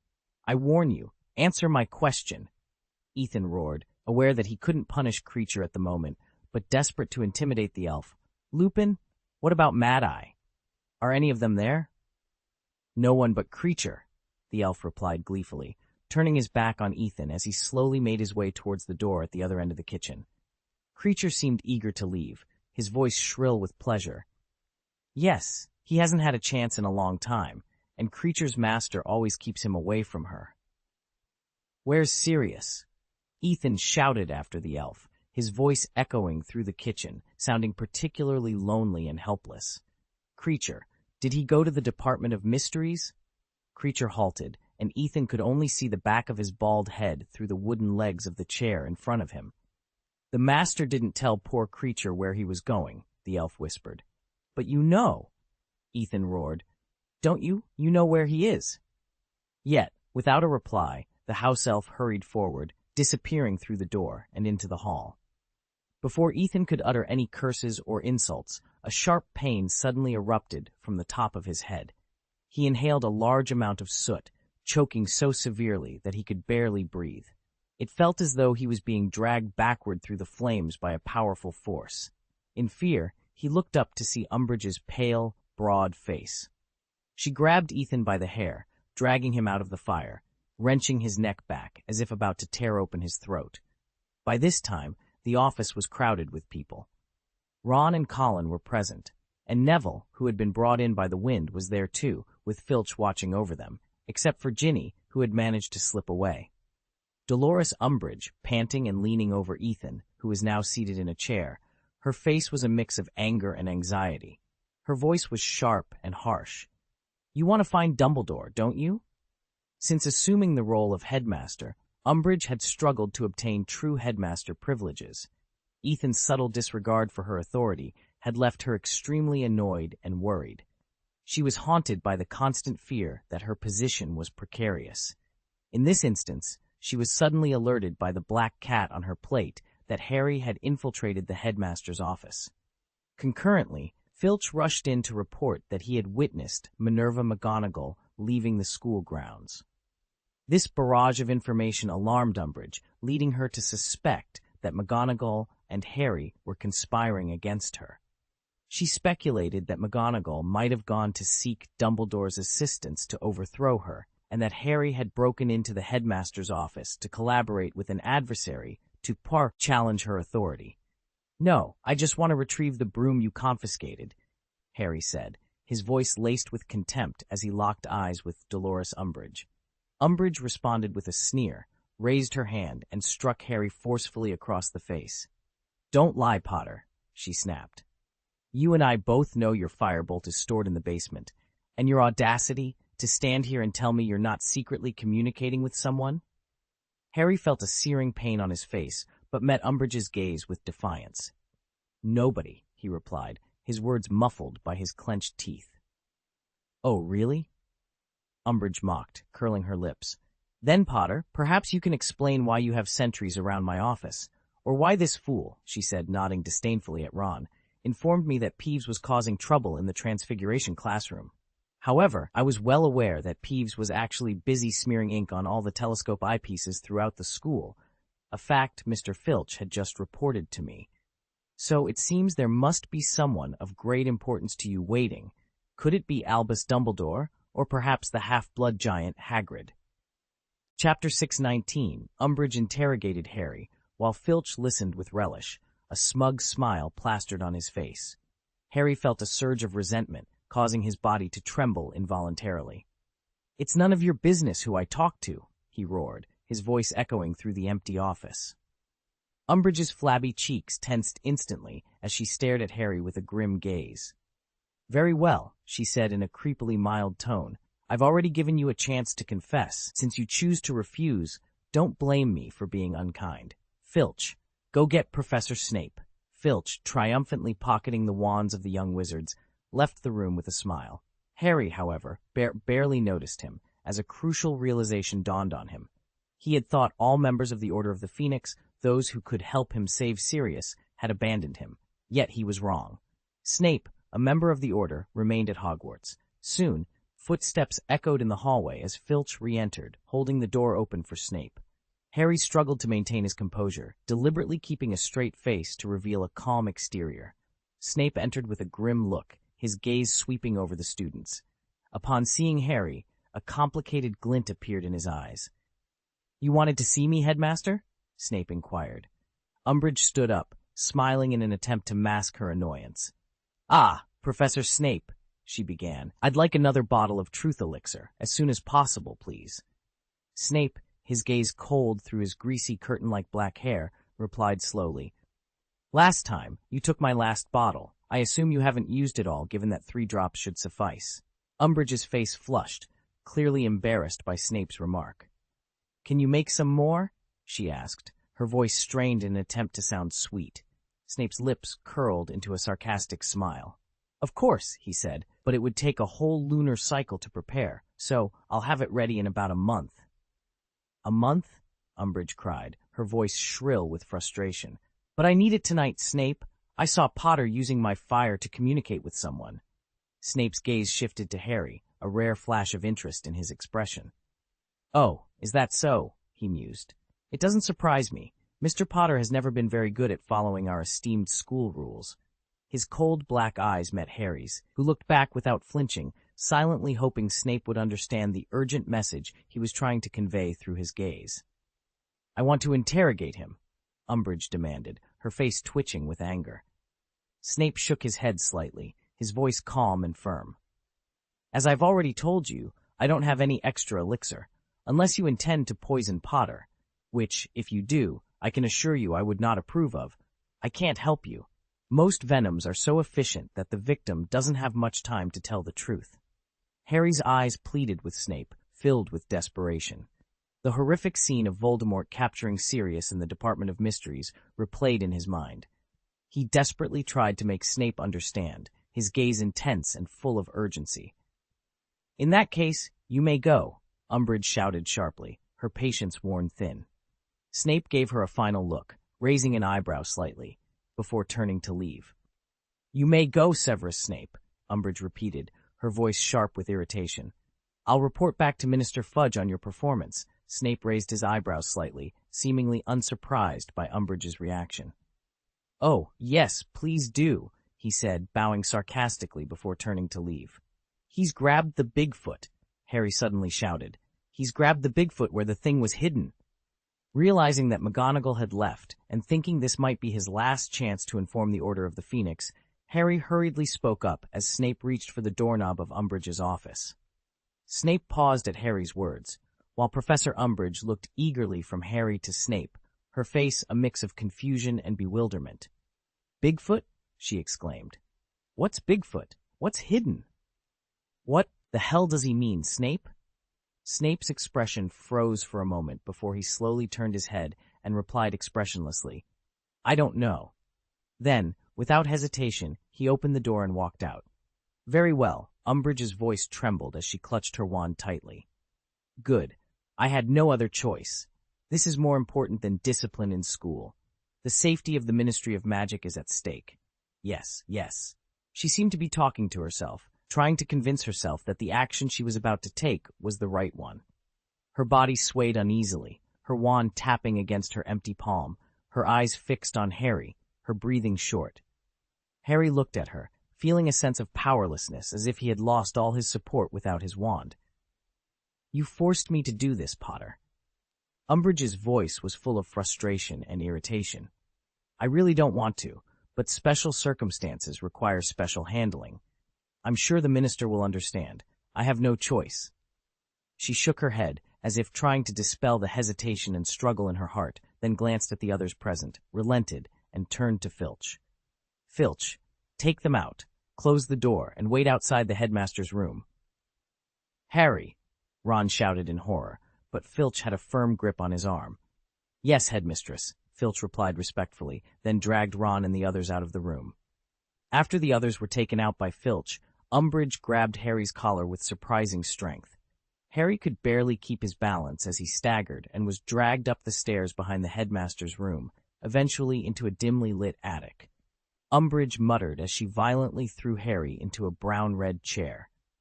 She pointed her wand at Harry, the sweet smile gone, replaced by a fierce and resolute look. "You're forcing me. There's no choice," she said through gritted teeth, the tip of her wand glinting dangerously. "Piercing the heart should be able to open your mouth." Harry stared fearlessly into Umbridge's eyes, trying to find a flaw in the woman's vicious gaze. Despite his terror, he tried to maintain his composure. "How dare you?" Harry snapped. "I'll report you." "As long as Cornelius doesn't know," Umbridge said, pursing her lips contemptuously. She snapped the picture of Cornelius Fudge on the table, with her hand adorned with an emerald ring, a sly smile flashing across her face. "For example, he never knew, or pretended not to know, that I ordered the Dementors to chase you last summer. In short, he won't know what he shouldn't know. But he would be glad to have a chance to fire you, and he does it now. Just give you a forgetting charm afterwards, Potter." Harry's heart sank, and his eyes widened in horror at Umbridge's words. However, what Umbridge didn't know was that while Harry's expression was certainly nervous because of her threat, it was more because he suddenly saw Ethan's figure suddenly disarming the invisibility technique and revealing himself behind her. Ethan's presence ignited a glimmer of hope in Harry's heart. At that moment, Umbridge had her back to him, unaware of Ethan's arrival. Ethan reclined in his chair, his black tuxedo jacket casually draped over his shoulders, and his legs, clad in tall dragon leather boots, were crossed over the table. His gaze was calm and deep, and he softly nodded when it met Harry's. Then, he raised his hand and brought his index finger to his lips, signaling Harry to keep silent about his presence. After lowering his hand, he gestured towards an arcane eye resting on the table, which was focused on Umbridge and Harry. Harry immediately understood Ethan's intentions. He was planning to record evidence of Umbridge's illegal use of the unforgivable curse, aiming to bring her down through official channels. Although Harry's understanding of the law was not profound, he knew that there was a significant difference between attempted use of the unforgivable curse and successful use of the unforgivable curse. However, for Umbridge to be caught in the act of using the unforgivable curse, Harry would have to endure the pain caused by the spell. Despite this, the thought of overthrowing Umbridge's rule and paving the way for Dumbledore's return made Harry willing to endure this pain. With this determination, a resolute look appeared on his face, and he glared at Umbridge fearlessly. Chapter 620. "You're still not going to tell the truth, are you?" Umbridge said, her voice laced with cruelty and satisfaction. She brandished her wand rudely, its tip nearly touching Harry's nose. "Piercing the heart," she recited the incantation with vicious intent. Harry felt an excruciating pain spread throughout his body, his heart pounding against his ribs as if trying to escape. Clenching his teeth, he mustered all his strength to resist the unprecedented agony. He refused to let out a wail in Umbridge's presence, unwilling to feed her pride with his pain. Beads of sweat formed on his forehead, and his hands gripped the armrests of the chair tightly, fighting to stay conscious and resilient. "Still not willing to speak? Let's see how long you can endure this." Umbridge's voice was cold and merciless as she raised her wand again, its tip flashing ominously. Piercing heart. A sharp pain surged in Harry's heart, as if countless needles were simultaneously piercing his body. He knew the dire consequences if Umbridge continued casting the spell. Being subjected to the drill heart curse once or twice might be bearable, but prolonged torture could lead to endless suffering, madness, or even death.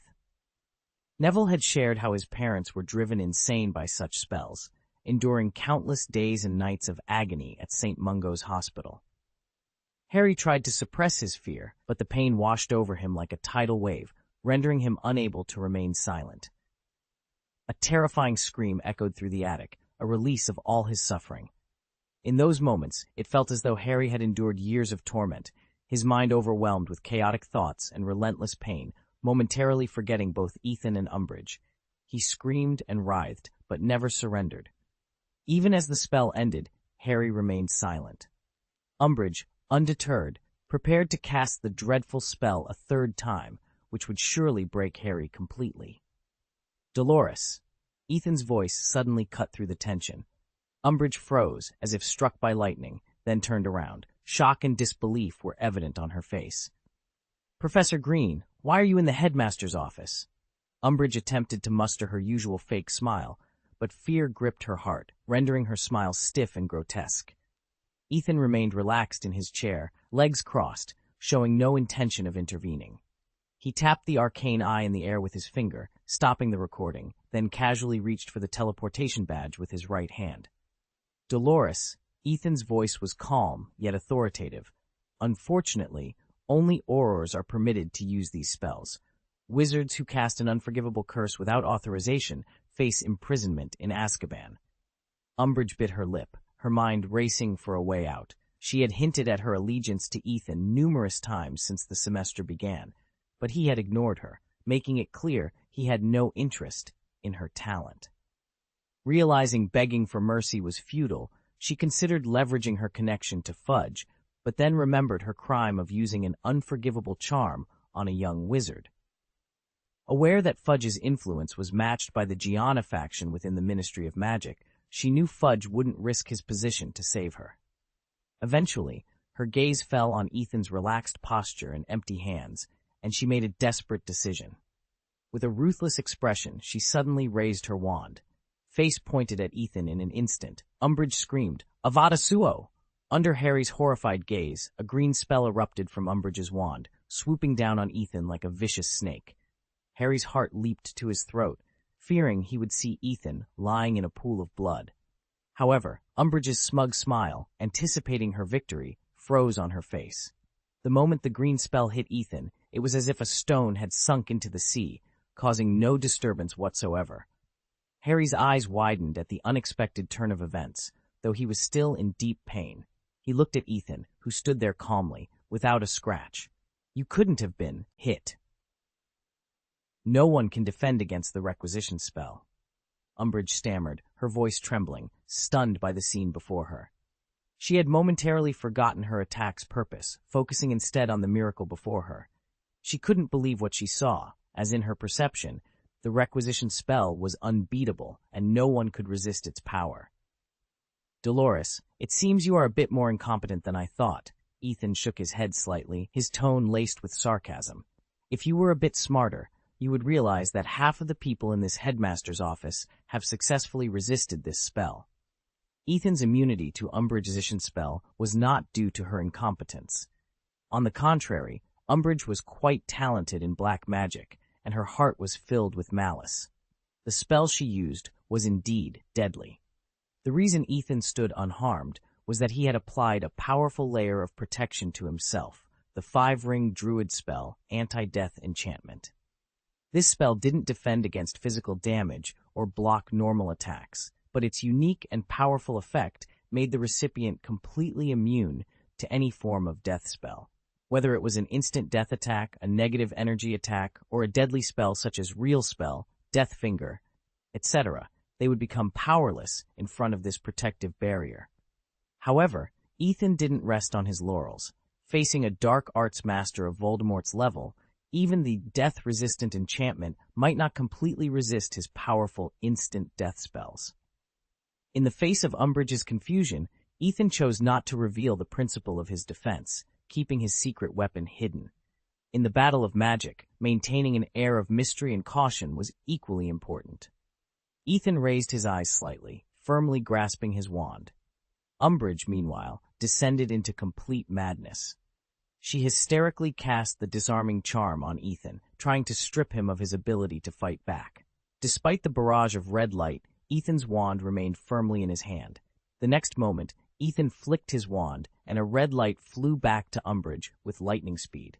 With a scream, her 8-inch-long birch dragon heart wand flew out of her hand and landed firmly in Ethan's grasp. Umbridge was thrown out and slammed into the wall, screaming in pain, her voice sharp and poignant. "You should rejoice, Umbridge," Ethan shrugged, a devilish smile on his face in Umbridge's eyes, "because I'm going to deal with you through the authorities, but don't think you'll be punished any less." Umbridge watched her wand fall into Ethan's hands, an inexplicable fear welling up in her heart. The next moment, blue-purple sparks appeared. In Ethan's hands, the sparks jumped and flickered, as if imbued with a mysterious power. Had Luna been present, she would have recognized them as flames ignited by pure psychic energy. The blue-purple flames slowly consumed the shaft of the staff, crackling explosively. Umbridge watched in despair and anger as her wand twisted, transformed, and turned to ashes within the flames, feeling utterly powerless to resist. At that moment, another fire was lit, this time in the direction of the fireplace. As the flames grew, several wizards in battle uniforms stepped out. They saluted Ethan respectfully, their faces awash with awe. Ethan nodded slightly, gesturing towards Umbridge with a twitch of his chin. Instantly, a rope flew from the lead wizard, binding Umbridge tightly. Observing the 5 wizards in battle uniforms, Umbridge's thoughts raced to Ethan's influence within the Ministry of Magic. Her face turned as pale as paper, and she seemed to lose all her strength, collapsing to her knees. She wanted to loudly beg Ethan for forgiveness, but her mouth twitched without producing a sound. It wasn't until the wizards approached that Umbridge finally cried out, "I'm the headmaster of Hogwarts. I demand to see Fudge. I've served the Ministry of Magic. I've shed blood for the minister. I demand to see the minister." Clearly, she mistook Ethan's companions for Aurors. However, her pleas fell on deaf ears. The wizards remained unmoved by her desperate attempts to invoke Fudge's name, preparing to escort her away. Realizing her initial strategy was failing, Umbridge quickly shifted her approach, her voice trembling. "I was wrong, Lord Ethan. I truly realize my mistake. I shouldn't have used the unforgivable curse. I am willing to serve you wholeheartedly, even relinquishing all the powers of the headmaster to you. Just spare me this time, Professor Green. I can be of great service to you." Ethan, however, calmly interrupted her with a gentle spread of his hands. "Dolores, you seem to be under a misconception. Frankly, I'm not overly concerned about your use of the unforgivable spell." He paused, his tone turning icy. "But you should never have insulted Hermione by thinking of her as a mudblood. I take such matters very personally." Hearing this, Umbridge's face turned deathly pale.